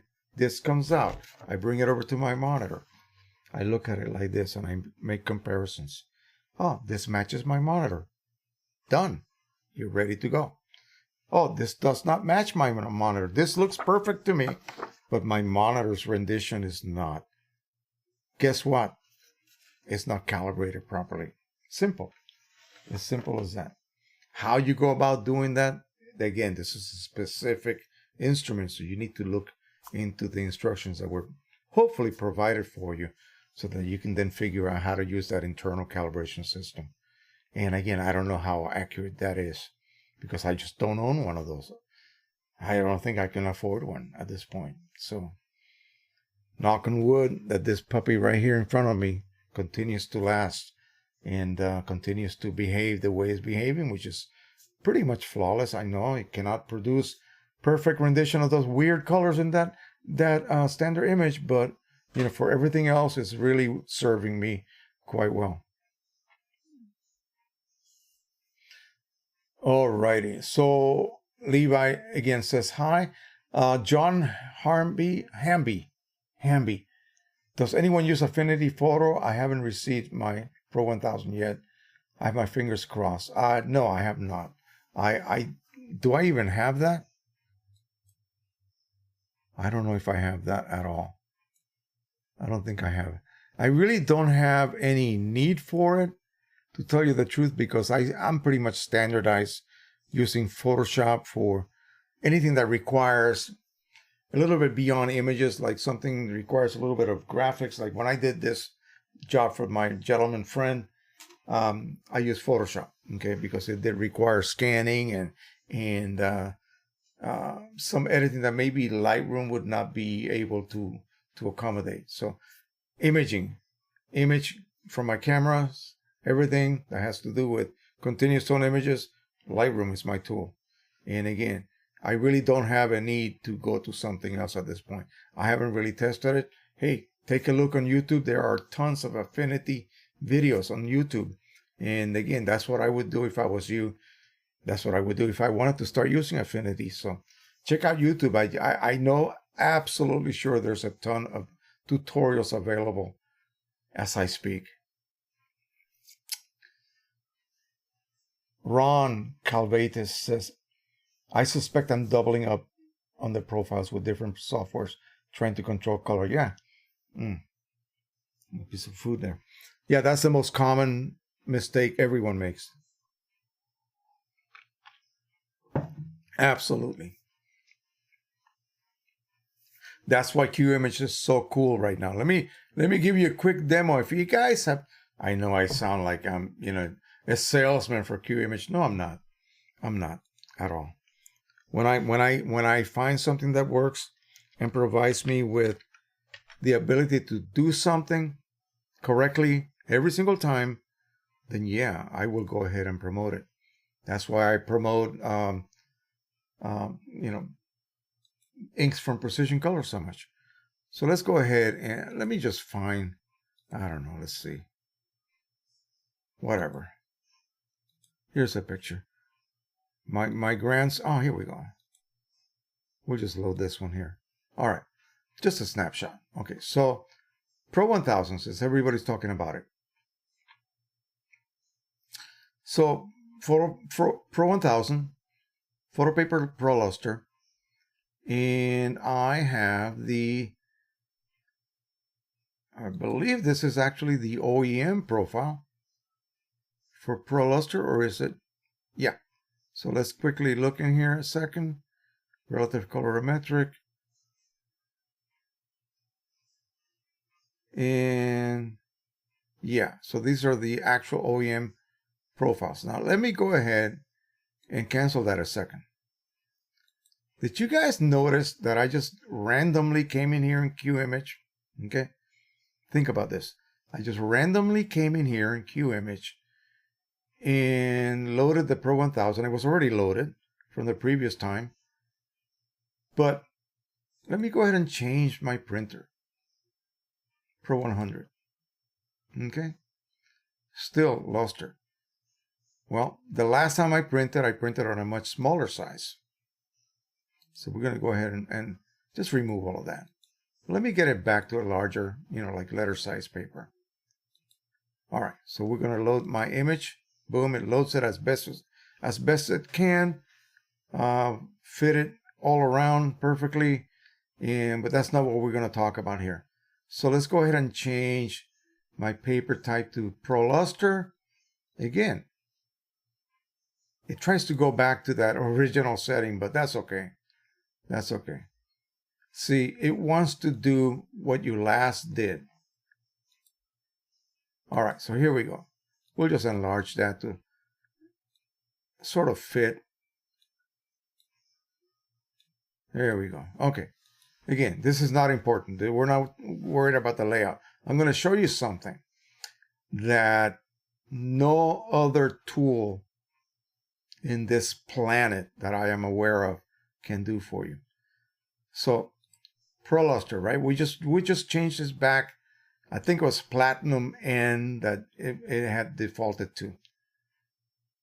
Let the driver control color, it says here. So what do we need to have in this situation? QImage is saying it's going to let the driver manage color. So, there's only two entities that can manage color, either QImage or the driver, not both. So, let's see. What entity do you think should be managing color? Hello? You see that? Let the driver manage color. So let's go ahead and go and jump into the properties for that printer. And see that it's photo printing, luster, high, 8.5 by 11. Wow, exactly the way I had set it here. Isn't that amazing? Okay, remember, this is not the driver right here. This is not the driver. This is the application. This is QImage. But yet, remember, it was set at 4:6, and I set it actually here, not necessarily inside the driver, did I? But look at that. It is set to the same size paper, the same type of paper. Now, let's click right here. Color intensity manual adjustment. Click and open. matching. This better be not set at none. This better be set to allow the driver to control color. ICM, bingo, that's it. ICM, standard, and auto. And we're going to change that to relative colorimetric like we always do. So auto, what does auto mean? Anyone can guess? Anyone? Auto means that the driver on its own is going to use this profile right here. You like auto? I think I like auto if it's done correctly. Okay. I always like to think for myself, but if something is going to be performed automatically for me, it better be performed perfectly every time. Okay, so auto means that it's going to choose this paper profile for me. So basically it's printing through the ICC profile, which means I'm going to get, according to my monitor, being calibrated correctly, and assuming there's no autogamma colors here, I should get a pretty matching rendition of this image here. Okay, let's get out of here. So hit OK. But now I'm going to switch things. Okay, now I'm going to tell, hey, I want to print on, I want to print on Pro Luster, but I want to use Joe's custom profile. Uh-oh. Let's find Joe's custom profile. I'm going to click on here. Now watch what happens. Click on this little hourglass right here. This little, not hourglass, but magnifying glass. It says suggest. So look what's here among this group of OEM profiles. Joe's profile. You know how many profiles I have? Did you count them all? Isn't that amazing that not only did it show me Pro Luster as the #1 profile, okay, in its suggestion, it showed me the #3 because it thinks I want to print that. But it actually highlighted this one here, which is the correct one, but also allowed me to very quickly find my profile. So we're going to go ahead and load that. Boom. Now my profile is loaded. I want you to watch really carefully right here, somewhere here, what's going to happen. So what did we do? What did we do that was totally different? We now are telling the driver to not control color. Watch. Printer driver color matching settings have been auto-applied. And look what happened here. It no longer says that QImage is going to allow the driver to control color. How can we be sure that that setting in color intensity manual adjustment has been switched over to none, which is the correct one? Because now, see, new entity, QImage. QImage is controlling color through Joe's profile. So the driver could not possibly be controlling color at the same time, or you would be double profiling. But we didn't set it, did we? We forgot to change it. Let's go here. Okay, if this is now telling me that it's a none, then we know automation worked. None. There you go. And you must, if you're still asking why would I not use QImage, then I just don't know. Okay, I just do not know. All right. Let's see. There was something else that we were going to compare here. What was that? Yeah, that was it. Yeah. A way to print without actually double profiling every single time. QImage allows you to do that. I really don't know of any other tool that prevents you from making that mistake. You know, because even if I did it manually, watch. I'm going to manually set it. Let me see what will happen. Let me see what will happen if I actually set it to ICM.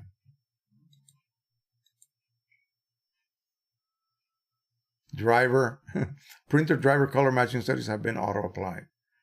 And you saw me manually change it, so we're going to go back and check. I set it to ICM manually. None. See that? It prevented me from making a fatal mistake that would result in a really, really bad rendition of this image. And again, like I said, and if you're still wondering, why should I continue to use, or why should I even bother purchasing QImage? I can't help you then. It is fantastic. Just fantastic. Okie doke. So again, double profiling is something that you would never have to worry about, simply put. So that will not happen in Photoshop, okay? That will not happen in Lightroom.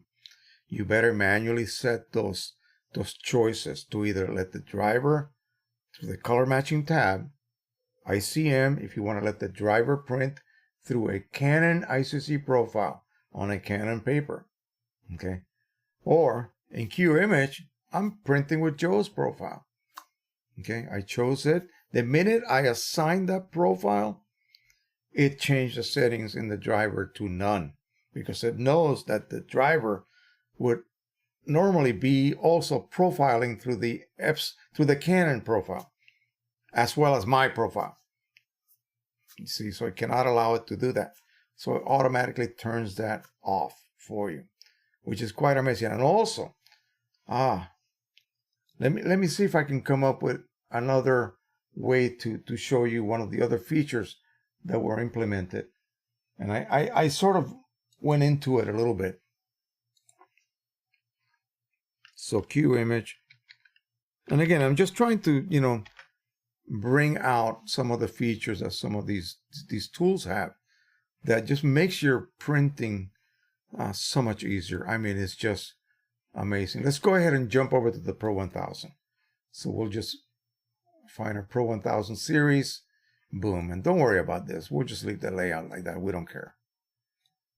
What I want to do is make sure that you guys get this.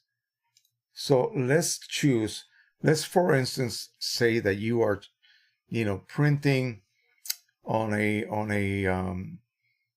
I don't know, some odd fine art paper, but the paper manufacturers tell you to use Premium Fine Art Smooth, okay?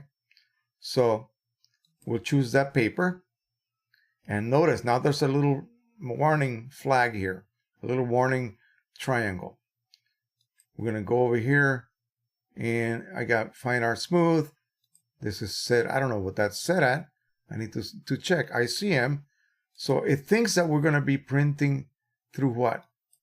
Through that actual paper. So it's going to say, hey, you have to put it through the so-called manual feed. You look, the other feeder is not even available.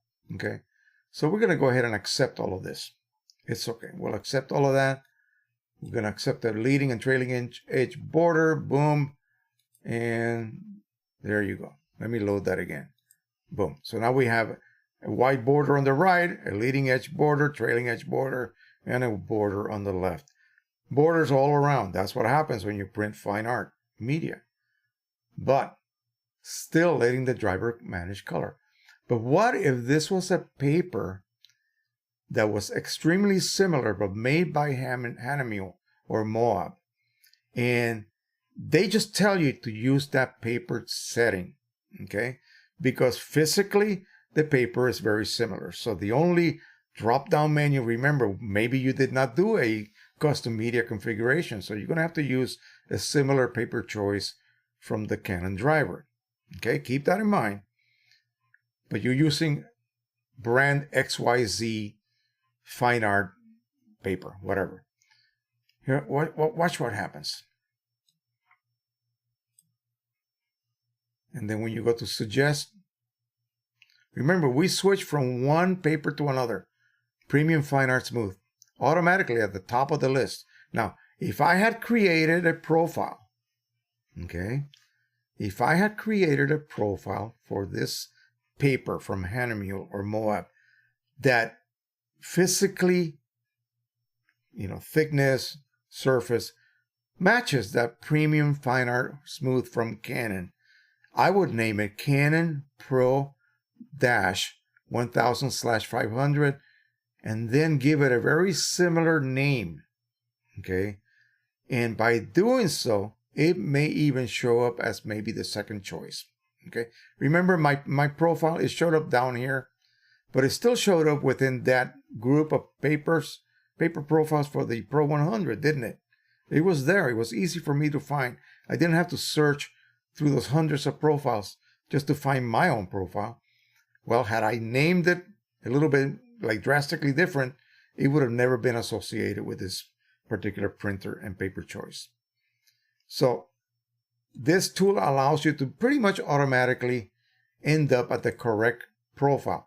Let's just choose another Canon paper. Let's jump over, drastic jump. Photo paper semi-gloss.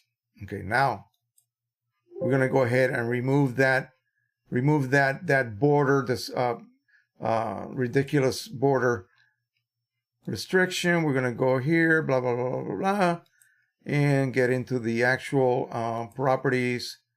We're going to choose 8.5 by 11, no borderless. And we're going to take this and set it back to ICM. Something totally off, okay? Look at that. Top feed is available now. And boom. And so this image is kind of squarish, so it's going to be cropped somewhat, as you can see. Let me see if I can resize it. Again, we're not worried about the layout. We just switched to a totally different paper. Now, let's go ahead and go here in the suggestion, magnifying glass. Look at that. What did we just choose? Photo paper plus semi-gloss. Photo paper plus semi-gloss. There it is at the top of the list. And we choose that one. So pretty much automatic profile finding capabilities or loading. Okay. Again, what more do you want? What more do you want? Okay. So these are little features that were sort of suggested by people in their forum. They have an internal forum within the QImage Ultimate website that people just interact with. Mike Cheney, too bad he wasn't here tonight because he might have corrected me anything I did wrong. Again, he's the expert, he's the creator, so he knows best. But anyway, these features are just invaluable for me. It just makes my printing so easy that I don't have to worry about making silly mistakes, which I still make. We all do. And so something that prevents you from making a mistake and still gives you that ability to manually check to see if the tool is actually doing things correctly instead of just, you blindly relying on something being automatic. Some people do that. Okay. You know what I'm talking about? I hope you do. I'm not going to get into that. But some people just rely on automation to the point where they don't really know. If I give you the third degree and I ask you, are you sure you're not double profiling? You know what? I really don't know, they say. I really don't, because there's no way for them to check. Because it's all automatically done behind your back. I want to be able to check and see and verify that, yeah, that action, automatic action that QImage took is indeed correct, the correct one. So that's, again, for me, that is just a great feature. And like I said, I edit in Lightroom and I just basically export out. Okay. And I think that was it for subjects. Boy, are we going to call this early tonight? Shoes, it's not even 2 hours yet. Let me see what else we got here. Let me see what we have missed.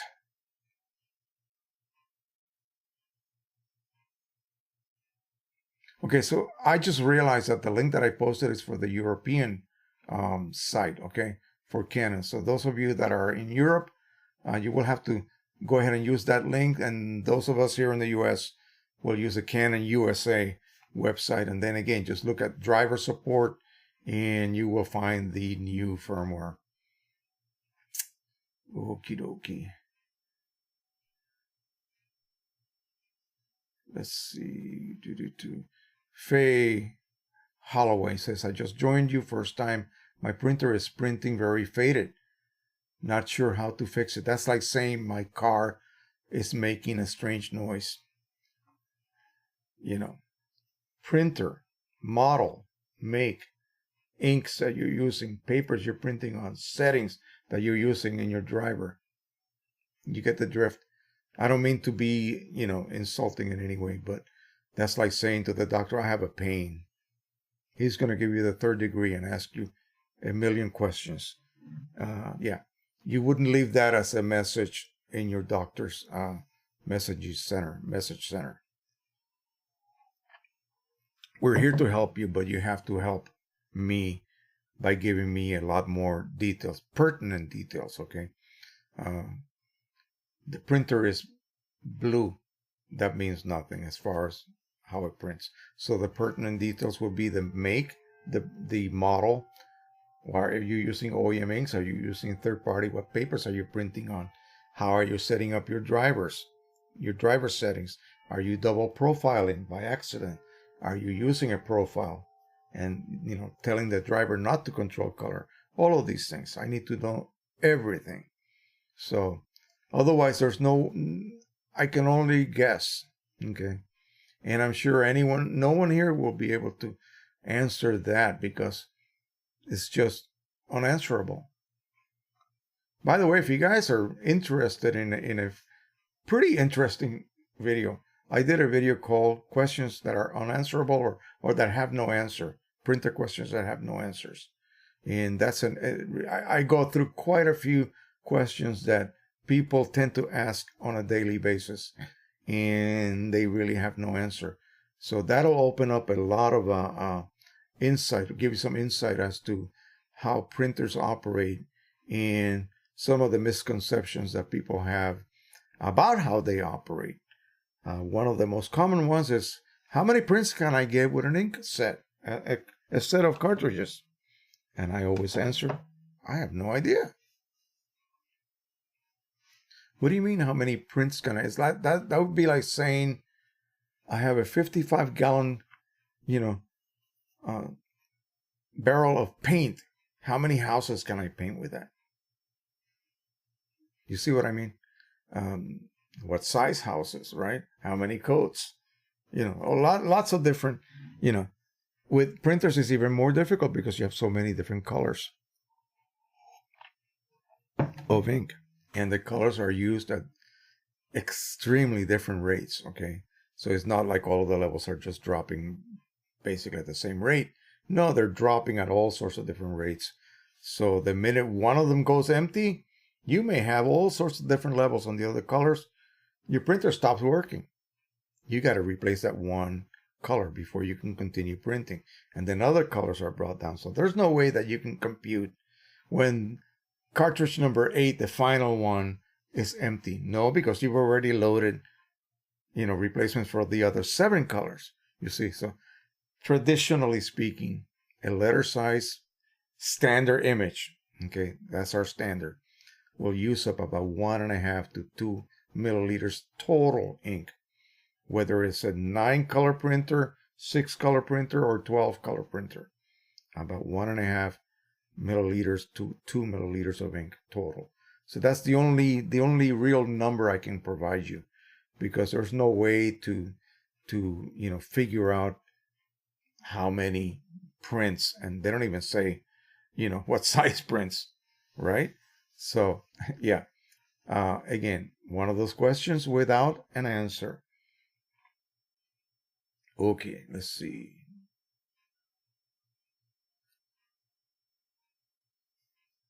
What settings are you suggesting for the best video results for the Anafi drone? Well, wait a minute. Hold on.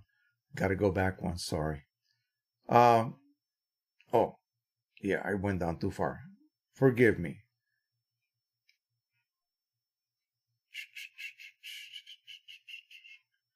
Okay. Faye says, printer is Epson. Epson what? You know how many models Epson and Canon makes? Yeah, dozens. So I need to know what. And I need to know everything that I named, that I described, because it could be anything. It could be anything at all. So I need to know the model. It better be a photo printer, or else I really cannot help you, because I don't have anything else but Epson photo printers. Okay, so they have to be of the photo printing category, not a desktop with a scanner or something, intended for document printing. Okay, John Hamby, are the inks from Precision Colors safe? I know I have to stick to OEM red, blue, yellow. Well, you don't have to stick to those. It's just that that's what they sell in their, I assume you're talking about the Pro 1000 here. So, yeah, how safe are they? 100%. Yeah. What are you worried about? Um, what you need to worry about is refilling those cartridges correctly. That's the part that comes down to you.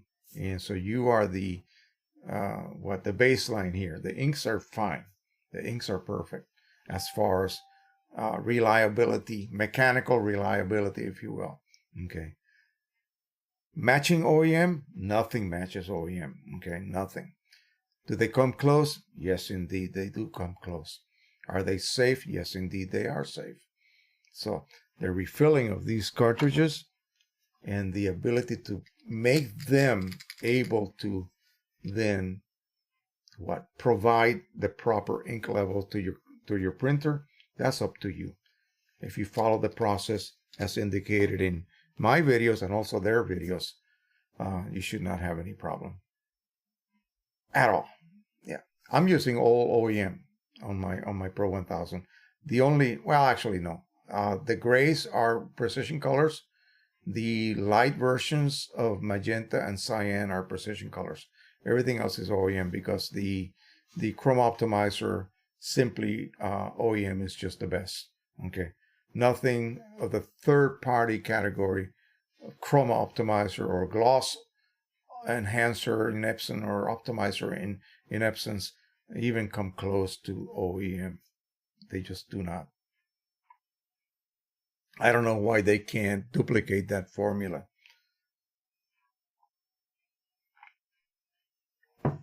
Pimentel Portfolio says, what settings are you suggesting for the best video results on the Anafi drone? I'm still exploring that. Okay, I'm still exploring that. There is so much to learn and so much in the driver to access that, and the fact that I haven't been able to fly around here to the extent that I would like to, because I am restricted. I'm in the DC area. I am surrounded by no-fly zone. So when I do it in my backyard, I better not go up too high. I am like maybe 20 feet up in the air max, unless I really get brave. I did it in the street, and that was not too kosher. But anyway, when I do go to Nathan's house, that area is available for flying. And so what I will be doing is exploring some of the different built-in settings on the so-called application. If you know anything about lookup tables and LUTs, LUTs are, call them plugins or filters that you apply to video and apply a look. Just like Hollywood movies, they all have so-called color grading. Well, I let my Anafi fly in Plog, what they call Plog, and then I apply correction in my Adobe Premiere application. So let's not get too much into that. At the end, I may show you a video that I just did, and in case you guys haven't seen it, I'll show it to you real quick.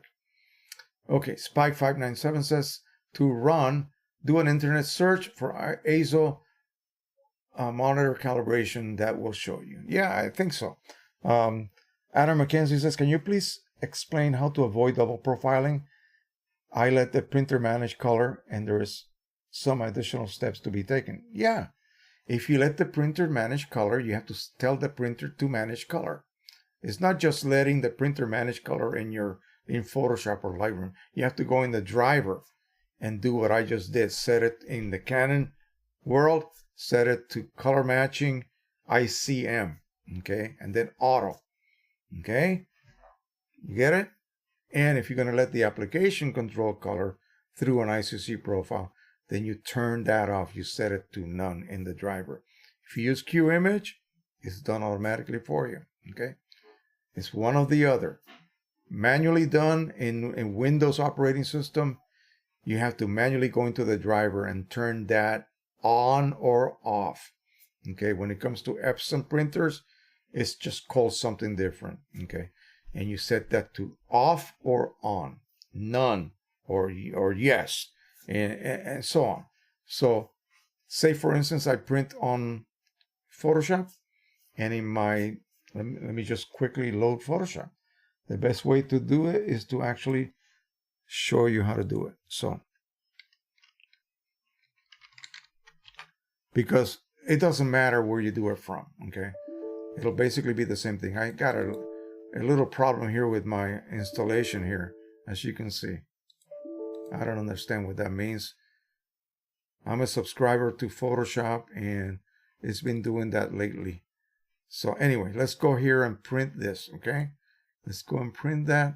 File, print, and I'll do it in a Canon printer as well as a Epson printer for you. It says remember to enable printer's color management in the print settings dialog below. Why? Because here it says printer manages colors. You see? All right, so let's go ahead and do that. Printer settings, color intensity manual adjustment, matching, ICM. See, it was turned off. Auto, right there. And boom, and boom. Now I'm ready to print to the Pro 100, letting the driver control color. Printer manages colors. Okay, now let's change it over to Photoshop manages colors. Now my profiles are made available. You see that? Before they did not. Okay, now my profiles are available. If this happens to be the profile that I'm using, then that's the profile that I will use. Okay, we'll change this to relative. I don't know what it was. I don't know why it was on absolute. Black point compensation. We're going to go here. Remember, Photoshop is wanting to manage color now. Okay, and using that profile. We cannot let the driver also manage color. So we have to manually come in here, click on this box, click on it again, click on matching, and changing this to none. Boom, and boom. And now we're ready to print, okay? You follow me? Let's go ahead and choose an Epson printer, P800. How about that? Printer manages color. Okay, notice that the profiles are turned off. Printer settings. We don't care about the paper at this point. Look what it says right there, ICM. Okay, that's what we want, just like in Canon. This is ready to be used. It's going to load up a profile matching this paper right here, or that paper, or that paper, or this paper, whatever paper, any of these papers. If you choose a paper, semi-gloss, and it's set to ICM here, mode ICM, it's going to use that profile, okay? But it's going to do it internally within the driver and not out here in QImage world, okay? Let's go ahead and save that. Now let's go ahead and change this to Photoshop. Oh, this wasn't QImage, sorry. In Photoshop world. And let's see. We're going to let the printer manage, the Photoshop manage color. And we got to say, well, wait a minute, what paper are we using again? Jose, let's quick take a gloss. Oh, it's premium photo paper semi-gloss. Okay, good. We'll get out of there and we'll load premium. Wow, what a mess. Look at this. How in the world am I going to find my profile? Well, usually they'll be at the very top. So semi-gloss right there. That's a lot more difficult than in QImage. Okay. Notice all of the hoops I have to go through. So, okay, we loaded the correct paper profile for semi-gloss. Now we got to go to print settings. And look at that. Off, no color adjustment. There you go. That's what you need.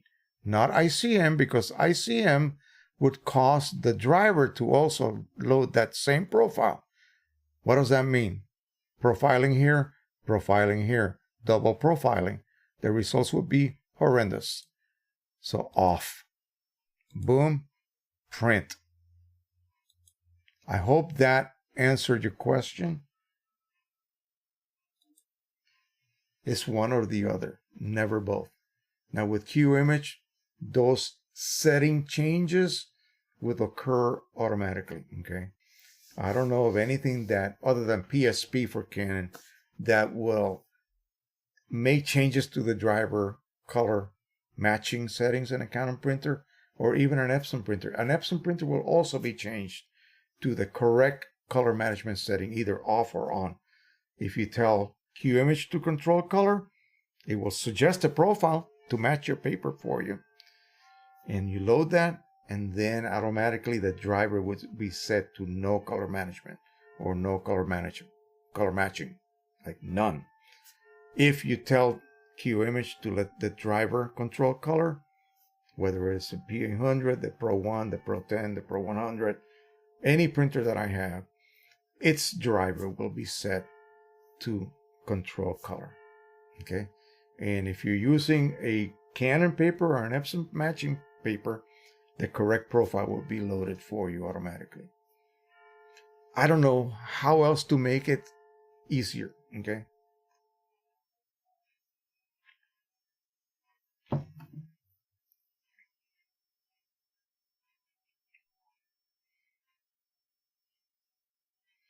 John Hamby says, I'm binge watching your videos. Thank you. Let the ads run, please, please. I know it's a pain. But the ads do pop up either in the beginning or the middle or the end even. Please let them run. That's the only way we support the channel, okay? That's the way YouTube works. It relies on that ad revenue, and so do we. How can I buy papers? How can I buy inks? How can I buy this or that to test? Okay. Alrighty. When I watch other people's channels, I respect that aspect of it, especially the smaller channels. And we're about midway, 26,400, I think we hit today. So again, I understand if they only have 1,000 subs, they need to grow. The only way to help them grow is to show YouTube that we, the viewers, support the ads that they put on the videos. Okay, it doesn't mean that I have to click on them, but I have to let them run so that the creator gets that bit of revenue that they generate. Okay, I know it is a pain, but if you're binge watching and an ad pops up and it's 30 seconds, go to the fridge. That's what I do. I go to the fridge, I grab something, come back.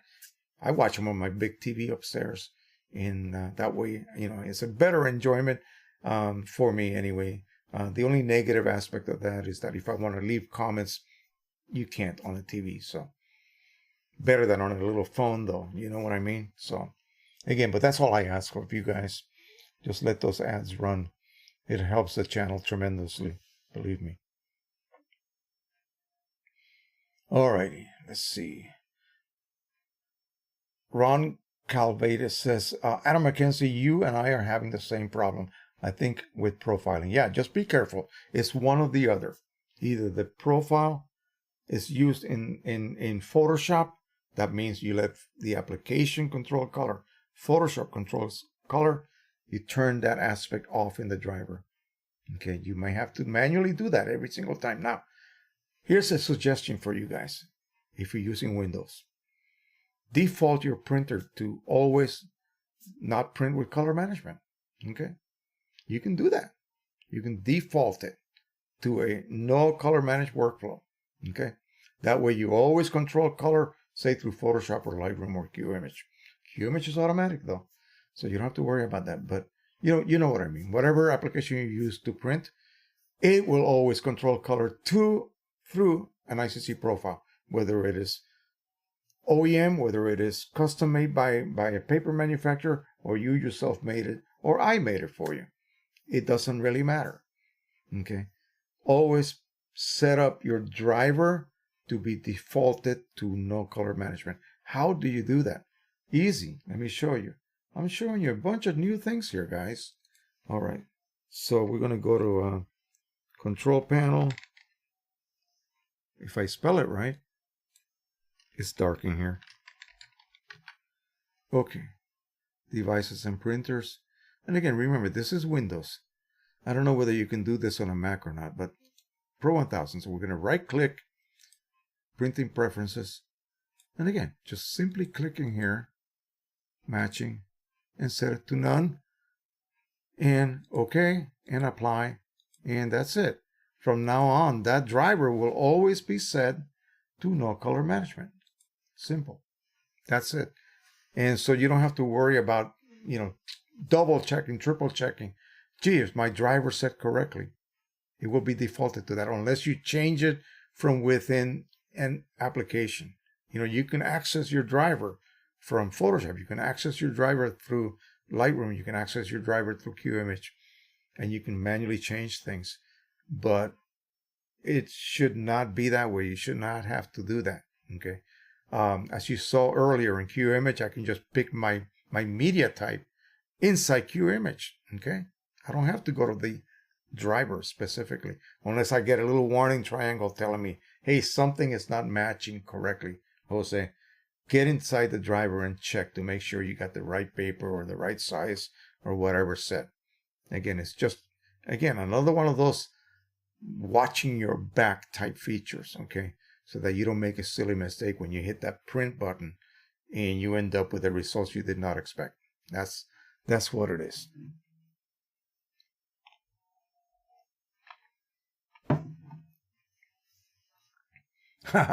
You beat me to it, Spike. Spike said to Adam, the simple answer to avoid double profiling is to turn off color management in your print driver and allow the software to do the work. Well, you turn it off in the print driver outside of the software and you default it that way. And as long as the software doesn't, try to revert it back to some original setting, maybe it was at when you last used it. Sometimes that happens. But as long as you default it to no color management, it should always open up as, in that same condition. It should anyway. Adam McKenzie says, my printer is a Canon Pro 100. Well, you should be getting perfect results with the Pro 100. Wait, don't go yet. These are all with the Pro 100.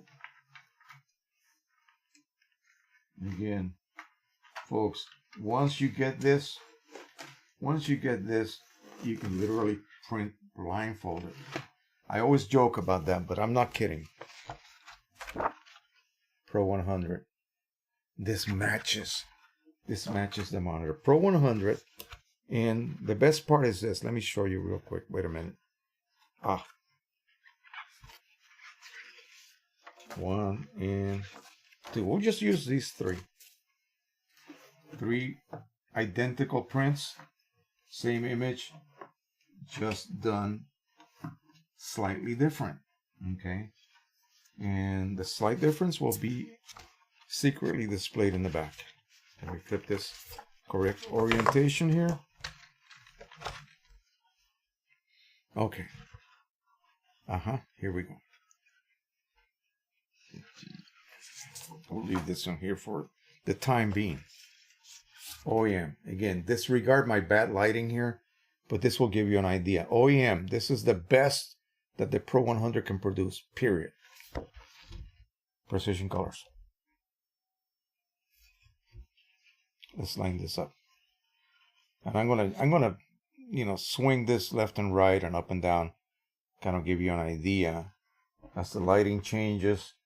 But just look at the waves and look at the color and look at the darks. Let's look at the sunset here section of the photograph. PC signature editions on the top. This is PC. This is OEM. I mean, come on. If you're not getting results like this, you're doing something drastically wrong. Okay. This is printing with the driver. This is printing not the way we've been talking about. We're just simply telling the driver, hey, driver, use ProLuster paper. and do everything else automatically. Matching, ICM, auto. That's it. And just let the printer do its thing. No Photoshop controlling color, no Lightroom controlling color, no Q image controlling color. Just the driver. Bam. I brought it over here. I looked at it on my monitor. I almost fell off my chair because I thought this was not going to be that good of a match. Okay. And that's a surprising thing. And then he goes and introduces a new cyan ink, which just tweaked everything to the point where it was even that much better. And these new inks are going to be part of any new kit that he sells around now. It is October, isn't it? Yes, now you will be getting the new cyan ink. Okay, so keep that in mind. It's not that hard. It really is not that hard. Okay, it's just a series of things you have to sort of nail down. And I use the term nail down because once you nail it down, it's going to have to be really forced out. Okay, you know what I mean? It's going to have to be forcefully changed because it was nailed down. Once you nail it down, it's hard to change, isn't it? So nail down your monitor calibration. That's to benefit your editing. Okay, nothing else. The printer will still print whatever it gets from your computer. That's what the printer is going to spit out. Okay, the printer will spit out whatever you feed it. Whether that looks correct to you or not, that's not the printer's problem. Okay, if it doesn't look correct, it could be out of gamut colors like I demonstrated earlier, or your monitor is not calibrated, and so you edited your images to look good on a uncalibrated monitor, or a monitor that is just plain off. And so the printer receives an off color image and it reproduces this as it deems best, off color, or too dark, or too light, too magenta, too cyan. It's not the printer. If that, I do have, wait a second. Look what I have here. Bingo. This is from Precision Colors right here. This is a bigger one. This is a, I believe 9x12. So this is PCSE New Cyan. Okay. And again, if it doesn't look neutral to you under this lighting conditions, that's the lighting conditions. It's not the print. This print is dead on neutral. And it matches my monitor when I put it against it. So once I get that level of matching, of course, this is not going to match. Actually, this matches pretty good from what the screen shows. That's it. Now my monitor is displaying colors that my printer reproduces faithfully, okay? Because I'm not able to say, manipulate my Pro 100 to change its output. You can't do that, okay? You can't do that. If I print with the driver, Pro Luster, choice, it only knows one way to output, okay? I cannot change that. The difference in output will occur after my editing, okay? So if my monitor is actually matching that display of that standard image from what the printer produced with just the driver, so I got now a match. Wow, I hit the lottery then. That's basically the goal. That's what we're all shooting for. A match from your monitor to the results of this image being printed with just the driver, okay? Everybody criticizes me. Why are you just using? Because I don't want to introduce anything that will alter the look of that image. Okay. I want the printer to just get the raw image and reproduce it. The printer is going to use a profile anyway. So you see, so you're still using a profile. Once the printer produces that and it looks great to me, and I come over here and I look at my monitor, I'm looking for neutrality. I don't worry about these colors at all. None. I could care less. I'm looking for neutrality right here. This and this long ramp. Okay, that has to look perfect. And is it overall too light or too dark? And you can judge that by looking at the blackest square and the next one up, and the whitest square and the next one down. Once you have that lined up perfectly, that's it. I give it the big green check to the printer. That printer is operating correctly. And oh my gosh, my monitor matches the output of my printer of that image. I'm all set. If it did not match, I'd have to pull this baby back up and recalibrate my printer. Simple as that. It may be a case of just lowering the luminosity, increasing it, or changing the color temperature, overall color temperature. And you could do that through your software easily until it matches. You don't want your neutrals to look slightly yellow. Remember, your eyeballs and your brain will immediately neutralize that as you're looking at it. Within a few seconds, it will look correct to you, even though it is not. So all your edits are going to be skewed because you subconsciously are adjusting for that. Okay, so be aware of that. This output will be neutral, and then you match it to your monitor. If your monitor's display is not neutral, maybe it's a little bit warm. You need to cool it down by increasing what? The white point temperature, the Kelvin temperature. Okay. D65 is what it defaults to. You may have to go a slightly higher setting. If the monitor is displaying this so-called gray area here as slightly bluish tint, then you need to decrease the temperature, warm it up a little bit until they both match. You're not messing with this. This is straight from the image, which you do not edit. Remember, you print it. This is your control, your baseline. Your monitor has to match this. Okay? That's the thing no one gets hardly ever. And so that's the goal. You need to match your monitor to that, not the other way around. You cannot match your printer to that. Your printer cannot be adjusted unless you start messing with those sliders. No. The raw printer by itself has to be able to reproduce that image correctly. Okay? And it will do that. It will do that. I guarantee you. Okay? So let's check to see what else we got going on here. Again, continue to ask questions, you guys. We got about another, we're getting close. We got 45 more minutes or so to go. I didn't think we were going to get that far. But again, don't take this the wrong way, because believe me, I struggled for 2.5 years. I think that's longer than most of you guys. If you guys just got a printer and you're having a few problems with color matching, that sort of thing, I struggle a lot more than you guys have. I went for literally 2 years, okay, and I wasn't getting anywhere. And every time I changed something, and did I look for instructions? Did I read anything? Did I listen to anyone? Oh no, I've been doing this since I was 11 years old. I've been shooting, and I developed pictures when I was 12. No, I know better. No, I did not know a damn thing. So therefore, finally, when I started getting somewhere is when I discovered some of these forums online, and I started joining the Epson group. And, I wasn't even using a Canon printer then at that point. And that's when I began to learn and accept that I was doing many things wrong.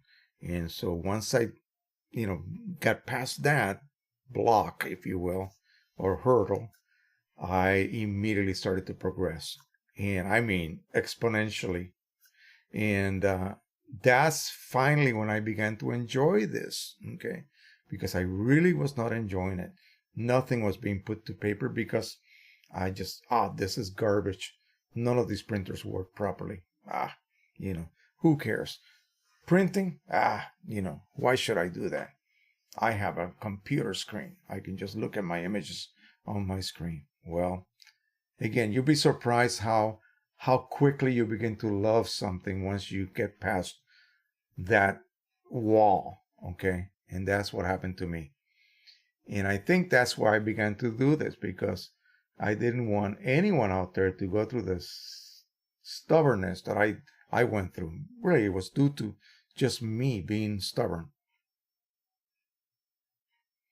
All right, so somebody here, wait a minute. Let's see. Adam McKenzie told Spike 597, just a moment, let me turn on my printer Okay, back to you. Okay, I don't know what that's about, but that sounds interesting. John Hamby says, I would group small prints together and a larger sheet, save on the ink purge. Yeah, you can do that. If you have a good trimmer, you can go ahead and definitely do that. QImage allows you to do that on a roll printer. Again, taking into account, like, it has intelligent pacing or placement of multiple size images on just your continuous, roll of paper. So many features, my friends. So many features for, like, I think it's $60 or $70. The best buy in town, let me tell you. And this just makes things, it just makes it so easy. Just so easy. There's some features I haven't even explored yet. And again, it's just, if you only had enough time in the day to learn everything, you would see how wonderful that tool is. Ron says, thanks, helpful. The printer doesn't get calibrated, just the monitor. Right. Don't misuse the term. You can indeed calibrate a Pro 1000, for instance. Okay. All that is to bring it to a factory standard, because it may be slightly off because of the tolerances that are allowed in a mass-produced environment. Okay.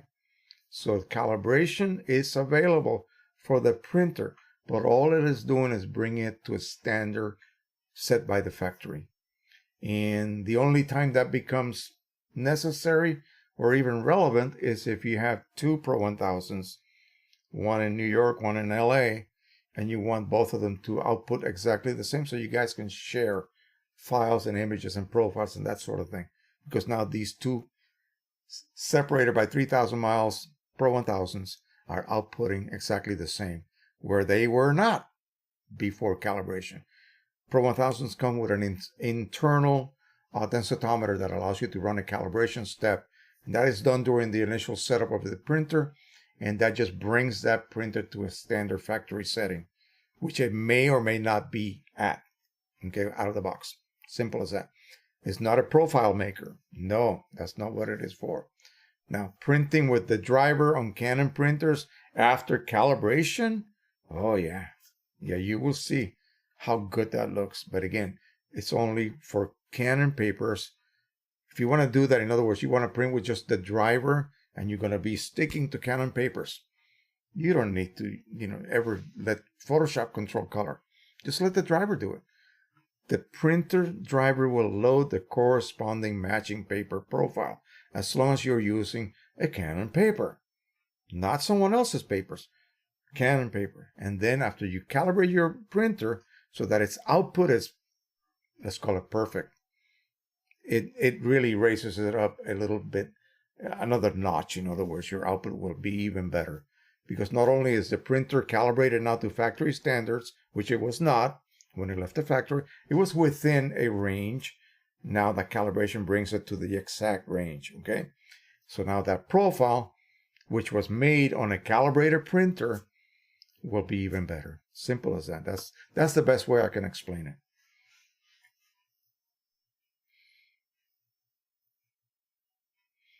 Art of Women Photography just landed here with us. Again, he lives in Australia where it's early morning over there, so I don't blame him. I hope you are having a good weekend, my friend, and let us know if you have any new shoots coming up. Scott S., he had a message, but he retracted it. John Hamby, great info about profiling. Spike597 says, Scott S., in Lightroom, go to Print tab. On the top right, scroll the panel to the bottom, and you will see the box called Color Management. Click on Profile. Yes.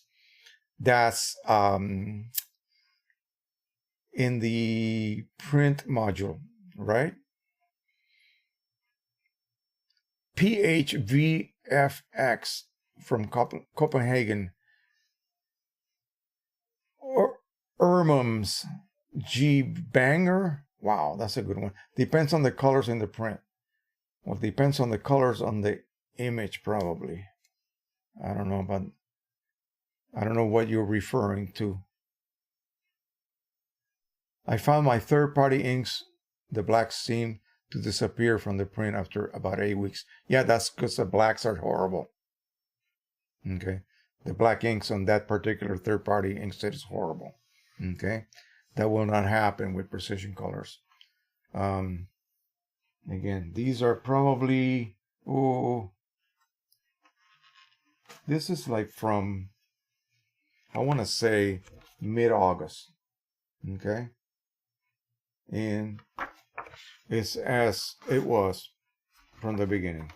So again, black will fade, okay, and yellow will fade.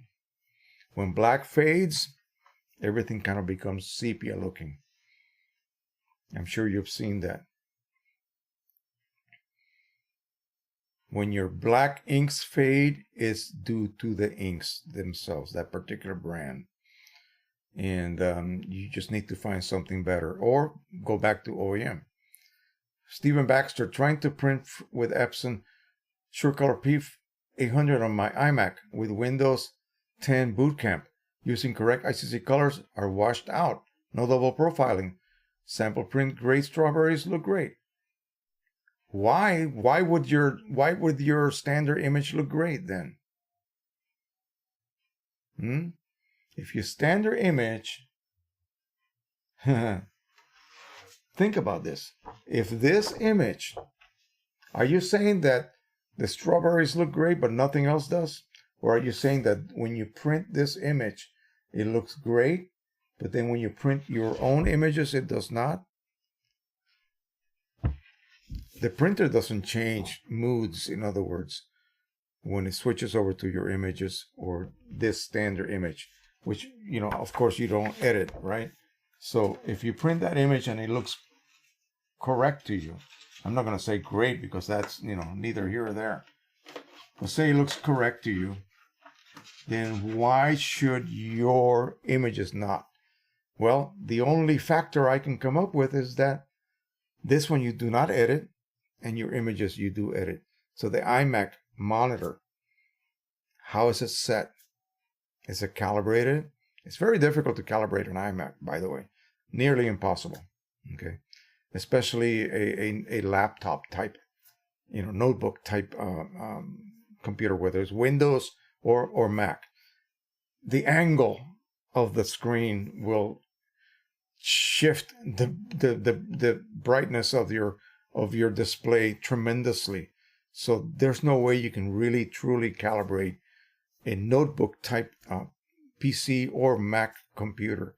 And so if you are telling me, if this is what you're telling me, that the standard image looks correct, but your images look washed out, it's your images. Okay, simple.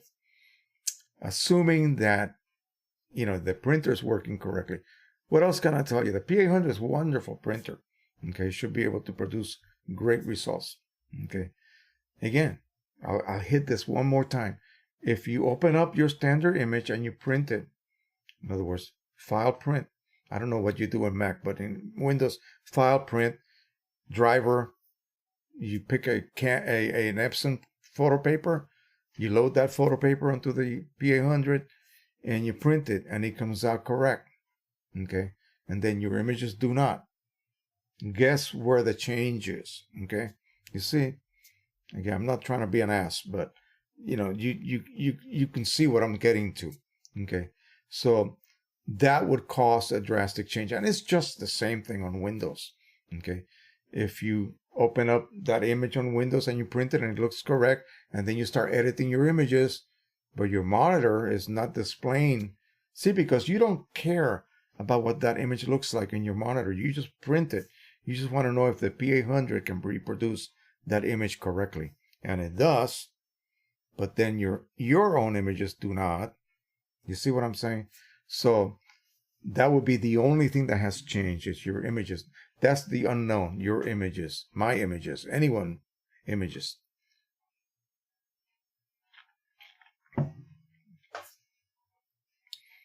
Okay, OEM ink he's using. He's got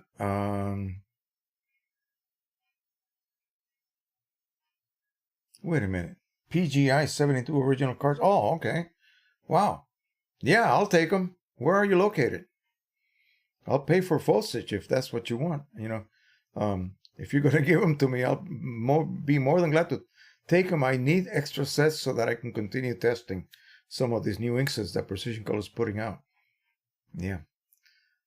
Let me know. Let me know. Here's my email if you want to contact me.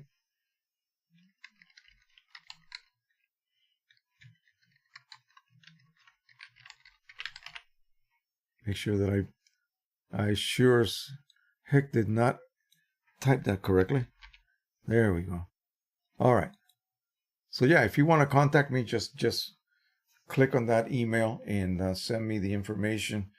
And I'll pay you something. I mean, I don't want you to throw them away. But yeah, going back to your problem, yeah, that might be the reason. Again, I always stress that the standard image is everything. So you open it and you print it, and then when you start editing your images, your monitor may not be completely calibrated. You may be skewing your images to the point where they just print differently because that's what you're sending to the printer. And I don't know of any other situation, okay, that I can provide you.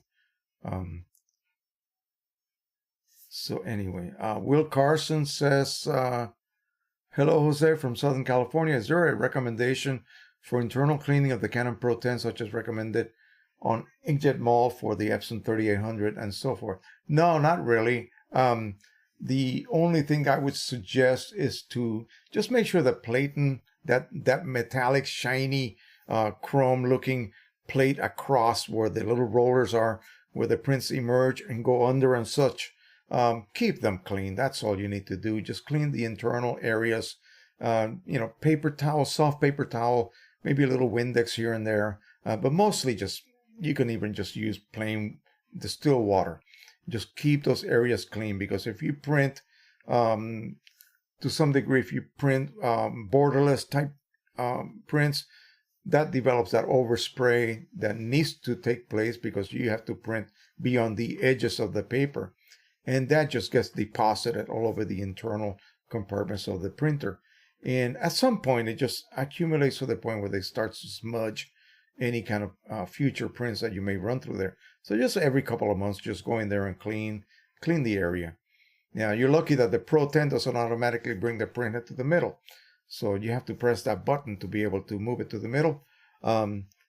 Just open up the central lid and just as far as you can reach, with a dampened paper towel, just go ahead and clean the areas.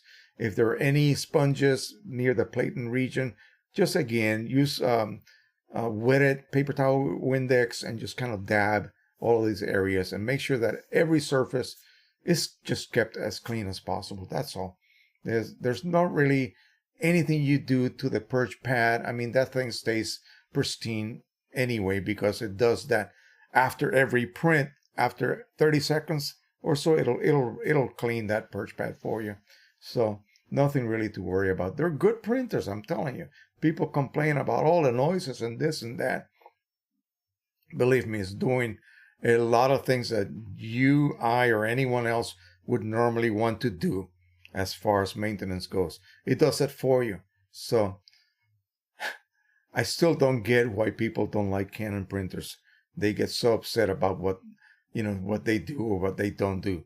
They're doing everything for you, so you don't have to do it. Okay?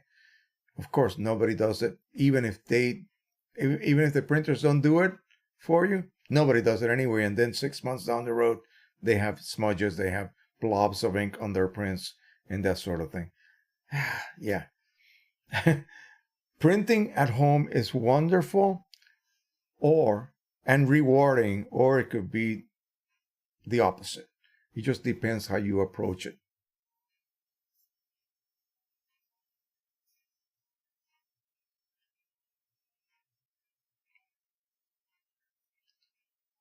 Steven, we're talking about the cartridges. Do you want to send them to me or not? I mean, let me know. If not, you can send them to Erman's. I don't know where he's located at, but it may be, if he's out of the country, it's going to be very difficult for you to send them. But let me know. I mean, I could use them. I can put them to use. Absolutely. No problem. I just keep seeing that there's a conversation going on here between you two. And he already said that he has heaps of empties. So again, I'm testing ink sets. I need to prepare batches. So I could use them. I could use them for the channel, definitely. Roger Guford, oh my God, Gujord, Gujord. Sorry, I apologize. I'm horrible. Question, how can I calculate the optimal resolution for an image to be printed on the Canon Pro 1000 to include as much detail as possible for different paper formats? Okay. You really don't have to do anything. Okay. If you use Lightroom, it automatically adjusts the PPI, pixels per inch, of any image to the native resolution of the printers. QImage does it, Photoshop does it, Lightroom does it, okay? And the driver also does it, so no need to worry. You can only get as much detail as that image already contains, okay? If you have an image that does not have, for example, on a Pro 1000, since that's what you're talking about. Oh, wait a minute. You also have some other question here that I need to correct you on. If your image is whatever number of pixels, longitudinal and vertical, you divide by 300. For the Epson, it's 360. For the Canon, 300. That will give you the number of inches of native size print you can make without changing the pixel resolution at all. Okay, so if it's, say, we'll just choose a number out of the air, 6,000 by 3,000. So that would be 3,000 divided by 300, that would be 10 inches. And 6,000 divided by 300 would be, what, 20 inches, right? So 10 by 20 would be your maximum size print you can make without any, what they call up-resing or down-resing. Now, if you have more pixels than that, then what the printer does, the driver or the application as well, is to adjust that resolution so that it ends up outputting to the printer a 300 PPI image, okay? But if you tell it to print something larger than it has pixels for, then it has to up-res. It has to manufacture pixels that don't even exist. That's going to degrade your image quality, your details, okay? That's going to degrade it because now it has to manufacture pixels. How can it do that, right? How can it do that? So the idea being that you should always print, ideally, okay, we don't do that in practice, never, but ideally, you should never print a larger print than you have pixels for. In other words, at 300 PPI, okay? As simple as that. But the adjustment to 300 PPI, which is what the printer wants to see coming in, will be done at the driver level or straight out of QImage or straight out of Lightroom. It will adjust that for you and send it to the printer. Not at 347 PPI, but at 300 PPI. Whether it had to create new pixels or it had to throw away unneeded pixels. Because beyond 300 PPI, your eye cannot even tell the difference. Even if you're looking at it that close, you cannot see the difference. Now, if you use a loupe, yeah, you can see the difference. But for most intents and purposes, you don't need more than 300 PPI for a Canon and 360 PPI for an Epson printer. These are called native resolutions. This is the frequency that the Epson printers work in and the Canon printers work in, okay? If you did not do that, under certain circumstances, you could get a weird moire looking result on some areas of pictures. And that's a weird look that you will just go crazy trying to figure out what happened because you don't see it on your monitor. You only see it on the printed result. Okay. What is the maximum of details in pixels in width and height for a given paper size? Again, divide by 300, okay? Go to your file, your original file, If you crop it, you're going to reduce the number of pixels, okay? But your original full, image, how many pixels this way, how many pixels that way, divide by 300, that will give you the maximum inches you should be printing to, okay? No more, no less, okay? Okay, in regards to Pro 1000, when setting image color space, is it CMYK? No. sRGB? Maybe. Adobe RGB. Okay, those are color spaces, okay? And you set that in your editing application, not the printer, okay? Get that? Editing application like Photoshop, you set that in your color management or color, what is it? Let me see. We're going to stay here all night if I get into this. Let me see, Photoshop. I'll give you a really quick peek at this.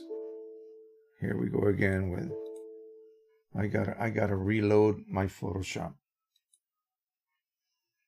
Okay, let's just open this. Okay. Now, what you do is you go to Edit, and down here, Color Settings. See that? And my color space inside Photoshop is Adobe RGB 1998. The standard default color space is sRGB. So because I work in RAW, I don't need a smaller color space. I can work with the larger color space. Now, once you set that up inside Photoshop, then everything you open up in Photoshop will either be converted to that color space for you, which is a larger color space than sRGB. And I always like, because monitors always show more colors than your printers can produce, you want Photoshop to maximize the way that it displays the colors contained in your photo files, especially if you work, say, a very, very good camera with 1-inch sensor, full frame, all of this good stuff. You want Photoshop to be able to display as many colors as that image contains. Okay. If you work in sRGB, it will throw away a lot of the colors. Okay. Show you a diminished color gamut inside Photoshop. Okay. So you want it to show as much, maybe even more than the printer can produce. In other words, you want to work larger than the printer can produce so that you're not missing anything. You see what I mean? It's better to have more than to have too little. Okay? You get that? So if you have, for instance, because somebody here is also adding 45 megapixel camera will print to at 300 ppi and still look sharp. Well, that makes no sense. Okay? 300 ppi on, you forget about megapixel. Tell me the actual image's dimensions, and I will gladly tell you what your maximum print size would be without up-resing. In other words, without creating more pixels just so you can still have, in other words, you're not going to be able to print a 40 by 60 inch image without up-resing. Okay? You're not going to be able to do that. So tell me what the actual pixel dimensions are from this 45 megapixel camera, okay? And then we can continue with that. Somebody told, Adam McKenzie told Hamby, I can vouch for Precision Colors. They are the best to the OEM. Yes, they are. You saw my results just now. They match. In fact, I did a funny thing. I went to my in-laws and they were having a party. Okay, all these people were there. And I laid out all these prints on their big table. Okay, it's like a 9-foot by 5-foot wide table. Okay, yeah, they do party. And guess what images or prints they picked as best? According to human, subconscious. The PC printed ones. Yeah, and I printed them with the driver. No custom profile, although I did make a custom profile. And if you were here earlier when I was doing that demonstration, you saw how good my profile is. How it's able to reproduce, at least by soft proofing. You see that not much changes. In fact, it actually improves the unsoft proof image. Okay? Yeah. So PC, yeah, they're good. They're probably the best third-party ink for the Pro 100 at this point, worldwide. I don't care where you go. The only better ink is OEM. And like I told you, all these people chose the PC prints. Okay, that doesn't mean it's better. Okay, that does not mean it's better. That just means that this particular group of people like a certain look. Okay, that's all that means.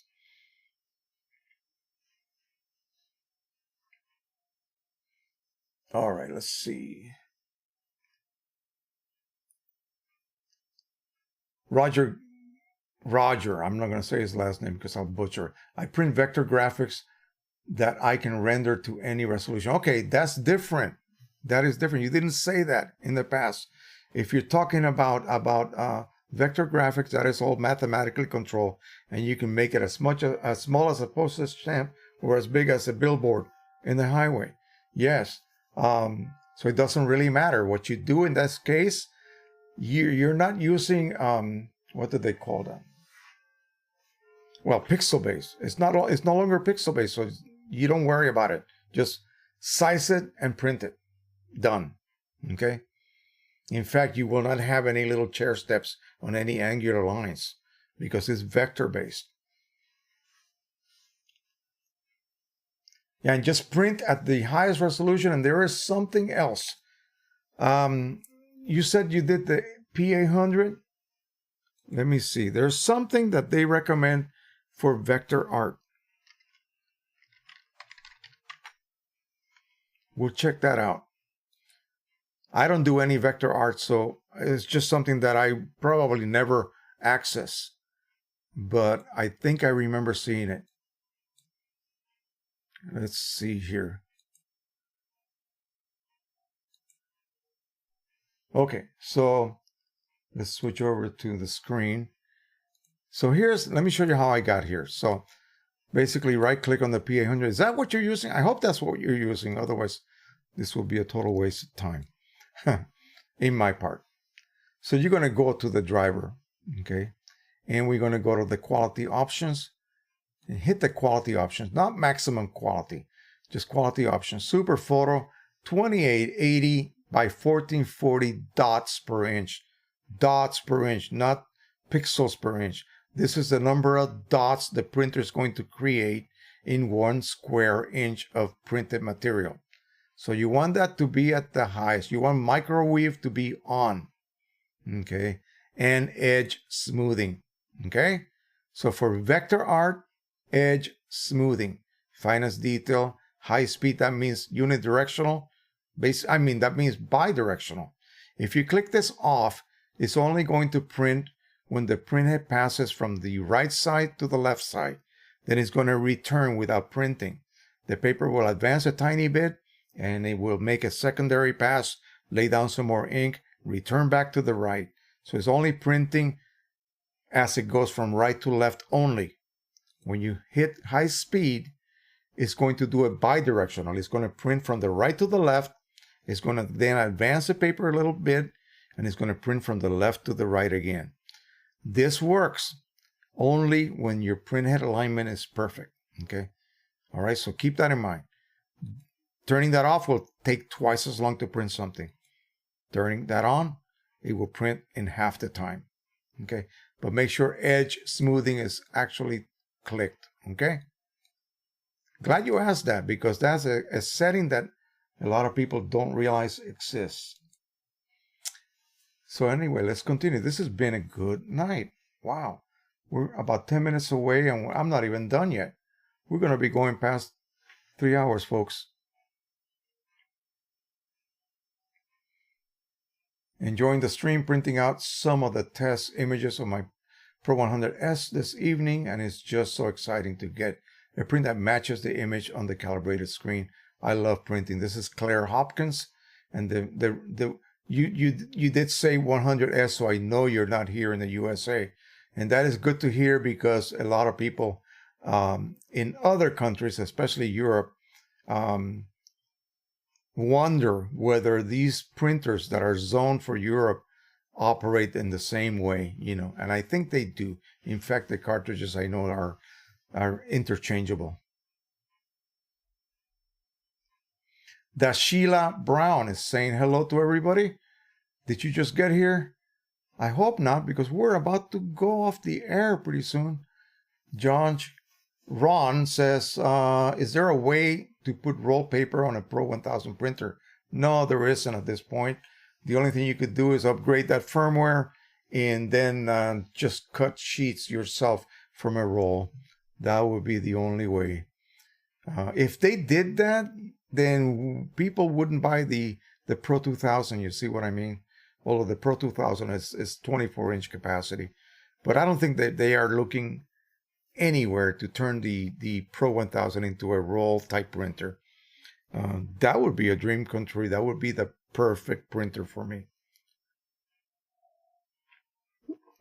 Right now, the P800 is a perfect printer. It does have roll capabilities. It doesn't cut the paper for you, but you have to do that manually. But because of its lock to third-party products, I don't classify it as the perfect printer for us home refiller types. Yeah, there are options that you can, undertake, but it's not convenient, Installation of special firmware to make it a chipless printer, installation of a decoder board to allow you to, continue using ink monitoring, all kinds of things you can do. But, the best thing would be to just simply load refillable cartridges and have them auto reset. Okay, that's not the case. So to me, that's not a perfect printer. The Pro 1000, it is if you're going to use OEM only. Yeah, that would make it, in my case, a perfect printer for home use. The same thing with the Pro 1000. As long as you're using OEM, yeah, you don't have to worry about waste ink generated because it all goes into a container and you just remove it and put a new one in. Whereas the Pro 100, once those internal pads are full, that's it. Buy a new printer. It's not going to be serviced. It costs too much, more than you paid for the printer. So, okay. The Pro 1000 does not have a way to mount roll paper. You have to cut your own. Yeah. Stephen Baxter says, when I print standard,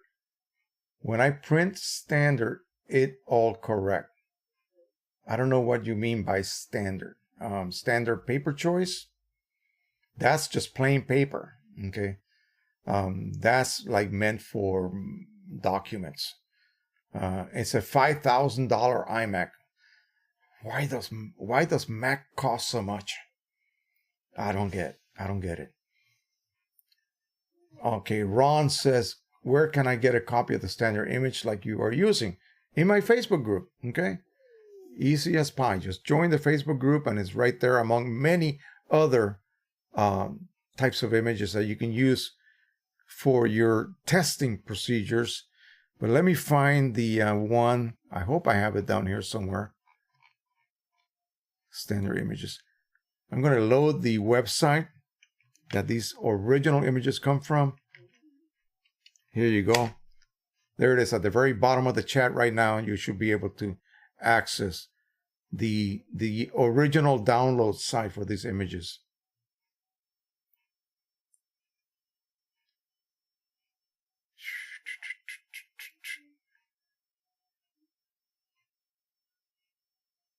Okay.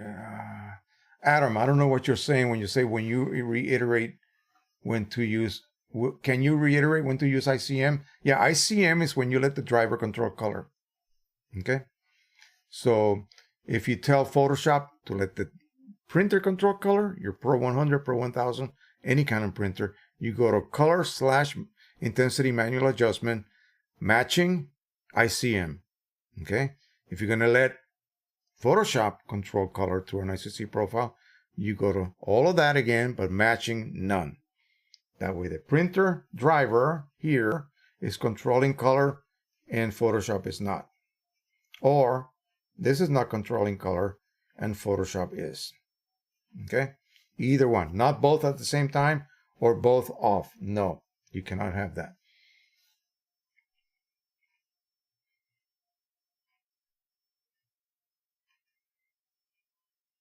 Wait, you're going to send these from Ireland?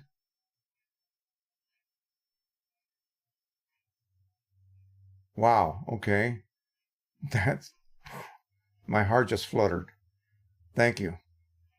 Let me know. Just give me an email and we'll get everything. If you mean me, and we'll get this all squared away. Ah, boy, you guys are too nice. I think Spike is straightening up Adam here the same way, telling him to make sure that you use the correct setting in the driver. Adam McKenzie says to Spike, then how is that different from the driver matching? Wait a minute. Use ICM when you want the driver to manage color. Okay. Because ICM automatically allows the driver to use the correct matching profile for a Canon paper you choose to print on. Okay. And this, I stress Canon paper. This will not work with Red River paper. Okay. Canon paper. So if you're using Red River paper, then you would download that Red River profile. You would then follow its instruction to use whatever paper choice, but you would tell color matching to go to none this time because you're letting Photoshop print with that profile from Red River. You see? So Photoshop is printing with the profile from Red River and the driver is set to none. Driver none, Photoshop yes. Okay. If you're printing on Canon paper, you don't have to let Photoshop control color. Turn that off, turn it back on the driver, set it to ICM. ICM, driver control color. Okay. None, the driver does not control color. Simple as that. None is off, ICM is on. And it's on basically automatically matching the correct profile to whatever Canon paper you're using. Okay. It will not match other profiles. Okay. Only works for Canon. Okay.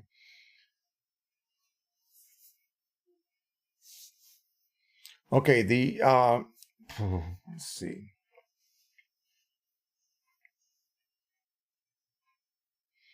All right, Stephen Baxter will email me. Great. It is past midnight over there, so yeah, you better hit the sack, my friend. I'm glad you came on board tonight. I believe you are new, and so I really appreciate you spending all this time with us. Fantastic group of folks here, and at least hearing me talk. Someday I'm going to try another form of live streaming where I will be able to hand out links to people. And as long as you have like a webcam and a mic, you should be able to join us on a panel. And we should be able to then have incredible discussions, basically live, one-on-one, and instead of just watching me. Okay. So I'm working on that. I'm going to first try it on a small drone live stream I'll do maybe in the middle of the week and see how that works. A lot of people use that. It's called StreamYard, and it allows people to come in. As long as you have a camera and a microphone, you can join the panel, and we can at least look at each other as we are talking. So that's something that I'm looking into. It should be an improvement to this whole environment here. Andre Charlevoix says, did you get any information from Mike about it? No expiration dates on the new OEM Pro 1000 carts. You mean OEM? Yeah, OEM Pro 1000 carts. I don't know why they do that. I really don't know. They're probably chuckling, thinking that we're going to go through those cartridges with all the cleaning cycles before any problem, begins to show up. I'm being sarcastic. Okay, I really don't know why, but it's a good question. I'm going to ask him about that. As far as the bottles from Precision Colors, they have a date on them, and I mistakenly call that an expiration date. It is not. It is a best used before date, in other words, and they give you like 2 years. So if you buy something today, you got a good 2 years before you can open it up and use it, and no problems. And again, those dates are to be taken with a grain of salt anyway. So the worst thing you could do is just contaminate inks by, with sloppy refilling techniques. That's actually That's actually worse than anything, any expiration date that you may have to deal with. But yeah, I don't understand why they don't have dates on them. They don't. I don't see a date anywhere here. I see a barcode, but I don't know what that's about. Yeah, there's nothing here. And I have not messed with this cartridge at all, so. Good question, though.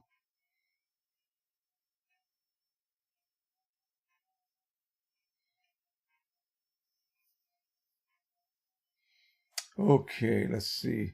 Deborah Bernath. You answered this online several years ago. The fine art media is grayed out on my Epson Stylus Pro Photo R3000. I changed from photo to matte. Why is this? I can't print on Epson paper. That should not be the case. I don't understand. I do have an R3000. It's not connected at this point to my computer. I don't know of anything that would cause that to be grayed out, that choice. In other words, your fine art media choice is not available. Is that what you're saying? That's weird. I changed from photo to matte. In other words, you've changed from photo paper to matte paper, or from or photo. You mean black ink? You change from photo black to matte black, and now your fine arts choice is grayed out? That should not be the case, because in the fine art setting for the drop down menu for fine art does include not only matte papers but also Barita papers, which have gloss, a certain degree of gloss, and need photo black. Okay, if that's what you mean, then I have no clue what's going on. That's not normal. That should not be grayed out at all. In fact, the same thing would occur on the P800. I have to switch from one type of ink to the other as well. And neither category is grayed out. So I don't get it.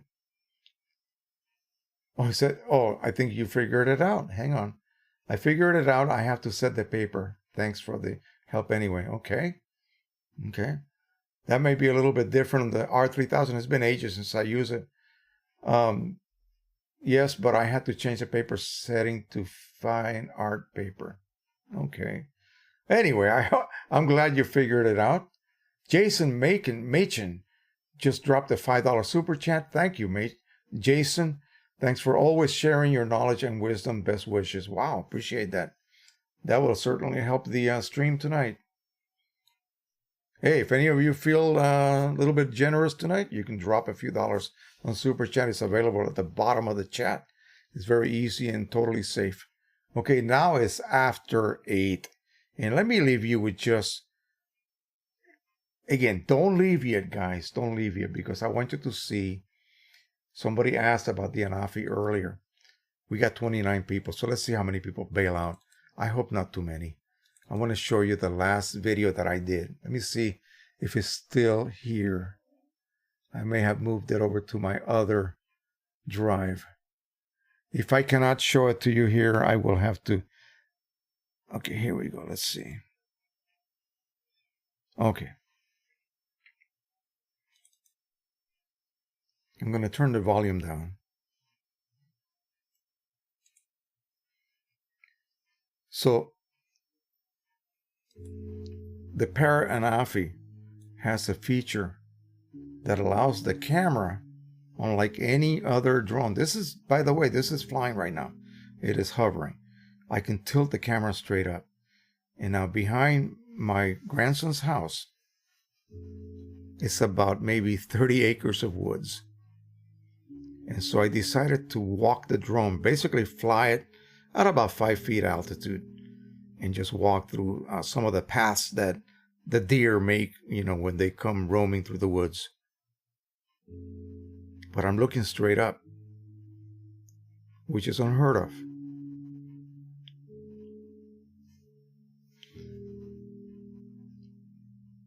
Kind of dreamy, isn't it?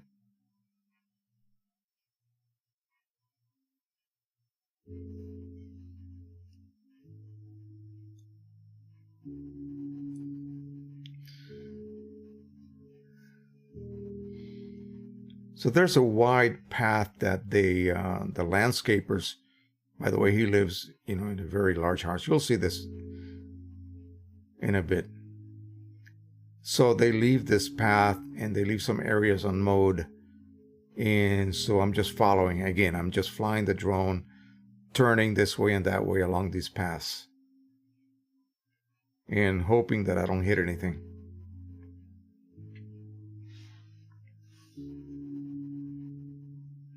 Again, this point of view is just normally not available to any other type of drone.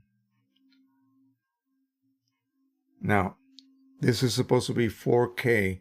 It may not come across as 4K because of the maximum resolution of the stream, which is only 1080p. As you saw there, I'm shooting in a very cinematic type mode. It's called P-Log, which basically, it's like if you look at a raw file that has not been edited yet, you know how it looks kind of dull and just lacking color and contrast. That's what P-Log means. And there's also K-Log as well on some cameras.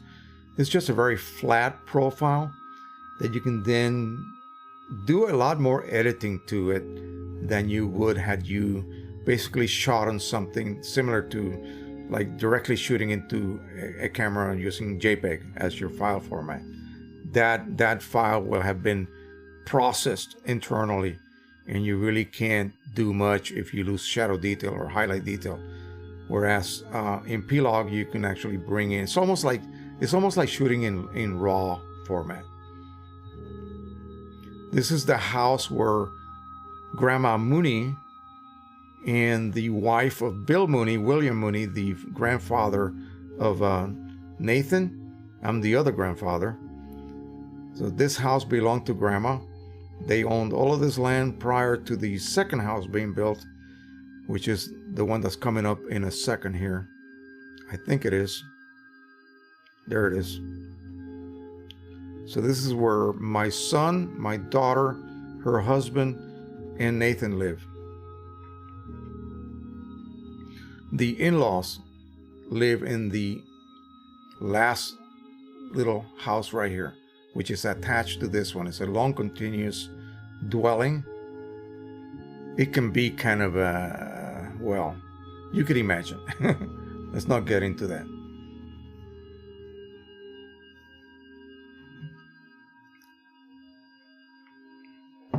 But I wanted to display the kind of fluidity that you can get. This is something that a lot of drone pilots are not able to produce. And, they like to change direction quickly and zigzag and jungle, jumble and a lot of very abrupt movements. The Parrot Anafi is made for this type of work.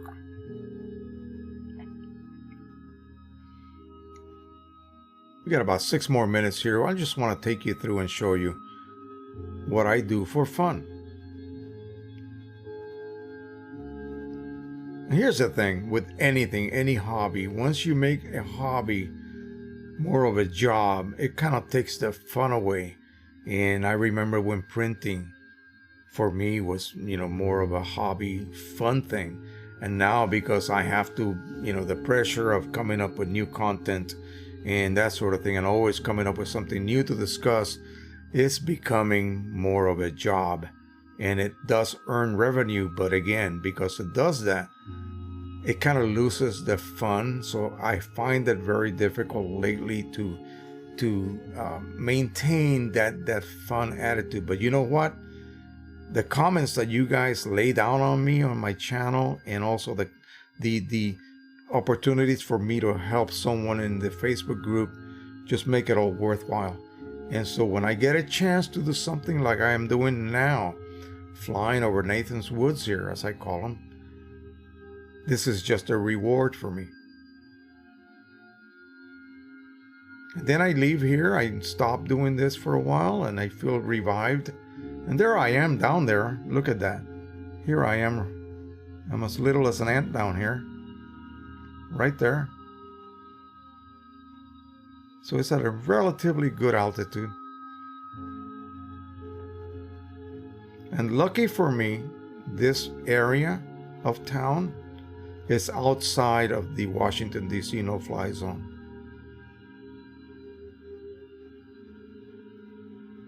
And in the surrounding neighborhood, there are some open fields that are pretty wide, some pretty picturesque looking areas. This is the neighbor's pool. And again, I just make sure that I just don't go over the property lines. I may look like I'm flying over the property, but directly down I am not. I'm staying within the property line, the Mooney property line. And of course, they're Irish descent, the Mooneys. And now Nathan, middle name is Francis, and last name Mooney. But then he has all of my bloodline also in him, which is quite diverse.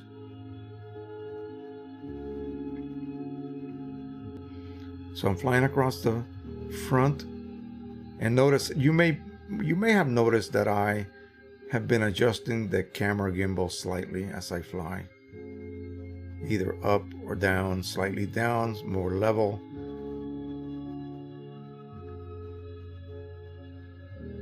Again, it's all about that smooth flying. And now, after this little session is done, I'm going to do a second session where I will then shoot in a slightly different mode where it will allow a little bit more fluidity. And by that I mean that so far as I yaw from left to the right, or that means turning on your axis, it's keeping the horizon basically perfectly level. Now the last bit that I'm going to do after I fly over myself here is going to be using what they call cinematic mode, which basically unlocks that locking of the horizon, if you will, and it adds a little bit more tilt as you turn. It just makes it look more realistic. See, I just turned to the right, but the horizon stays level. That is controlled by the mechanical gimbal. But now we're going to take it off of that, and we're going to allow the horizon tilt to come into play. Oh, by the way, you can take this thing up and take 21 megapixel photos, which then we just bring down to the print room and print.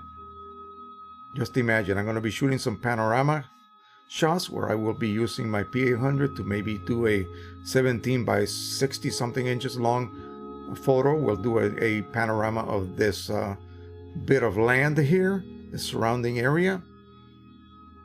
Okay, here we go. We're going to fly in cinematic mode now. And it's very subtle. You have to kind of carefully look to catch it. As I yaw, you will see that it's not as abrupt. When I come to a straight, you see the horizon tilted back to horizontal now. And now I'm going to go ahead and turn again. And it just tilts a little bit. There you go. You saw that little sway. Now you can adjust how much of that horizon tilt is brought in, depending how much you want it to look like like you're flying an airplane. That's Daddy driving in right there in the red car.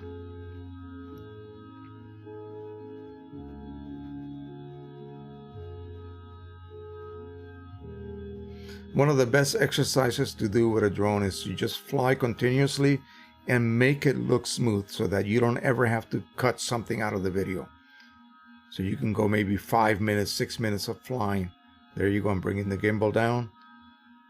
And not have anything abrupt happening that you have to then cut out of the video. It can just be a continuous path. Here comes Mama, right there. Nathan's mom, my daughter, is coming in. And Daddy had bought a bike rack so that Nathan and Dad could go to certain places, not so close to the house, and go bike riding. So he is parked in the garage where Judy normally parks. So he's got a meter and tell her that, hey, I got the garage occupied. You're gonna have to park in my spot. He parks outside and she parks in the garage. And at the end, I want to show you something this drone can do that nothing else can do. So I can hover at like 2 feet above the ground, of course tilt the camera up, and shoot myself. Look at that. And then land. That's impossible. Nothing else can do that. anyway, I hope you enjoyed that. That was really, again, just a little demonstration of what I do for fun. I don't get to do it as often as I wish I could. But again, now things are getting a little chilly around here. And we're not getting the great colors that we thought we were going to get. Now, that would be a fantastic opportunity to fly over those woods, because it's nothing but oaks and maples and other species of some softwoods and some hardwoods. And those are the ones that change color. So I wanted to fly over those. And there's some surrounding neighborhoods that I can basically maybe touch on a little bit. But turns out that the trees are quickly turning brown rather than nice, beautiful colors like in New England. Okay, so let's see. It's very dark outside right now, so I can't even tell. Haha. Let me see if there's anything else here.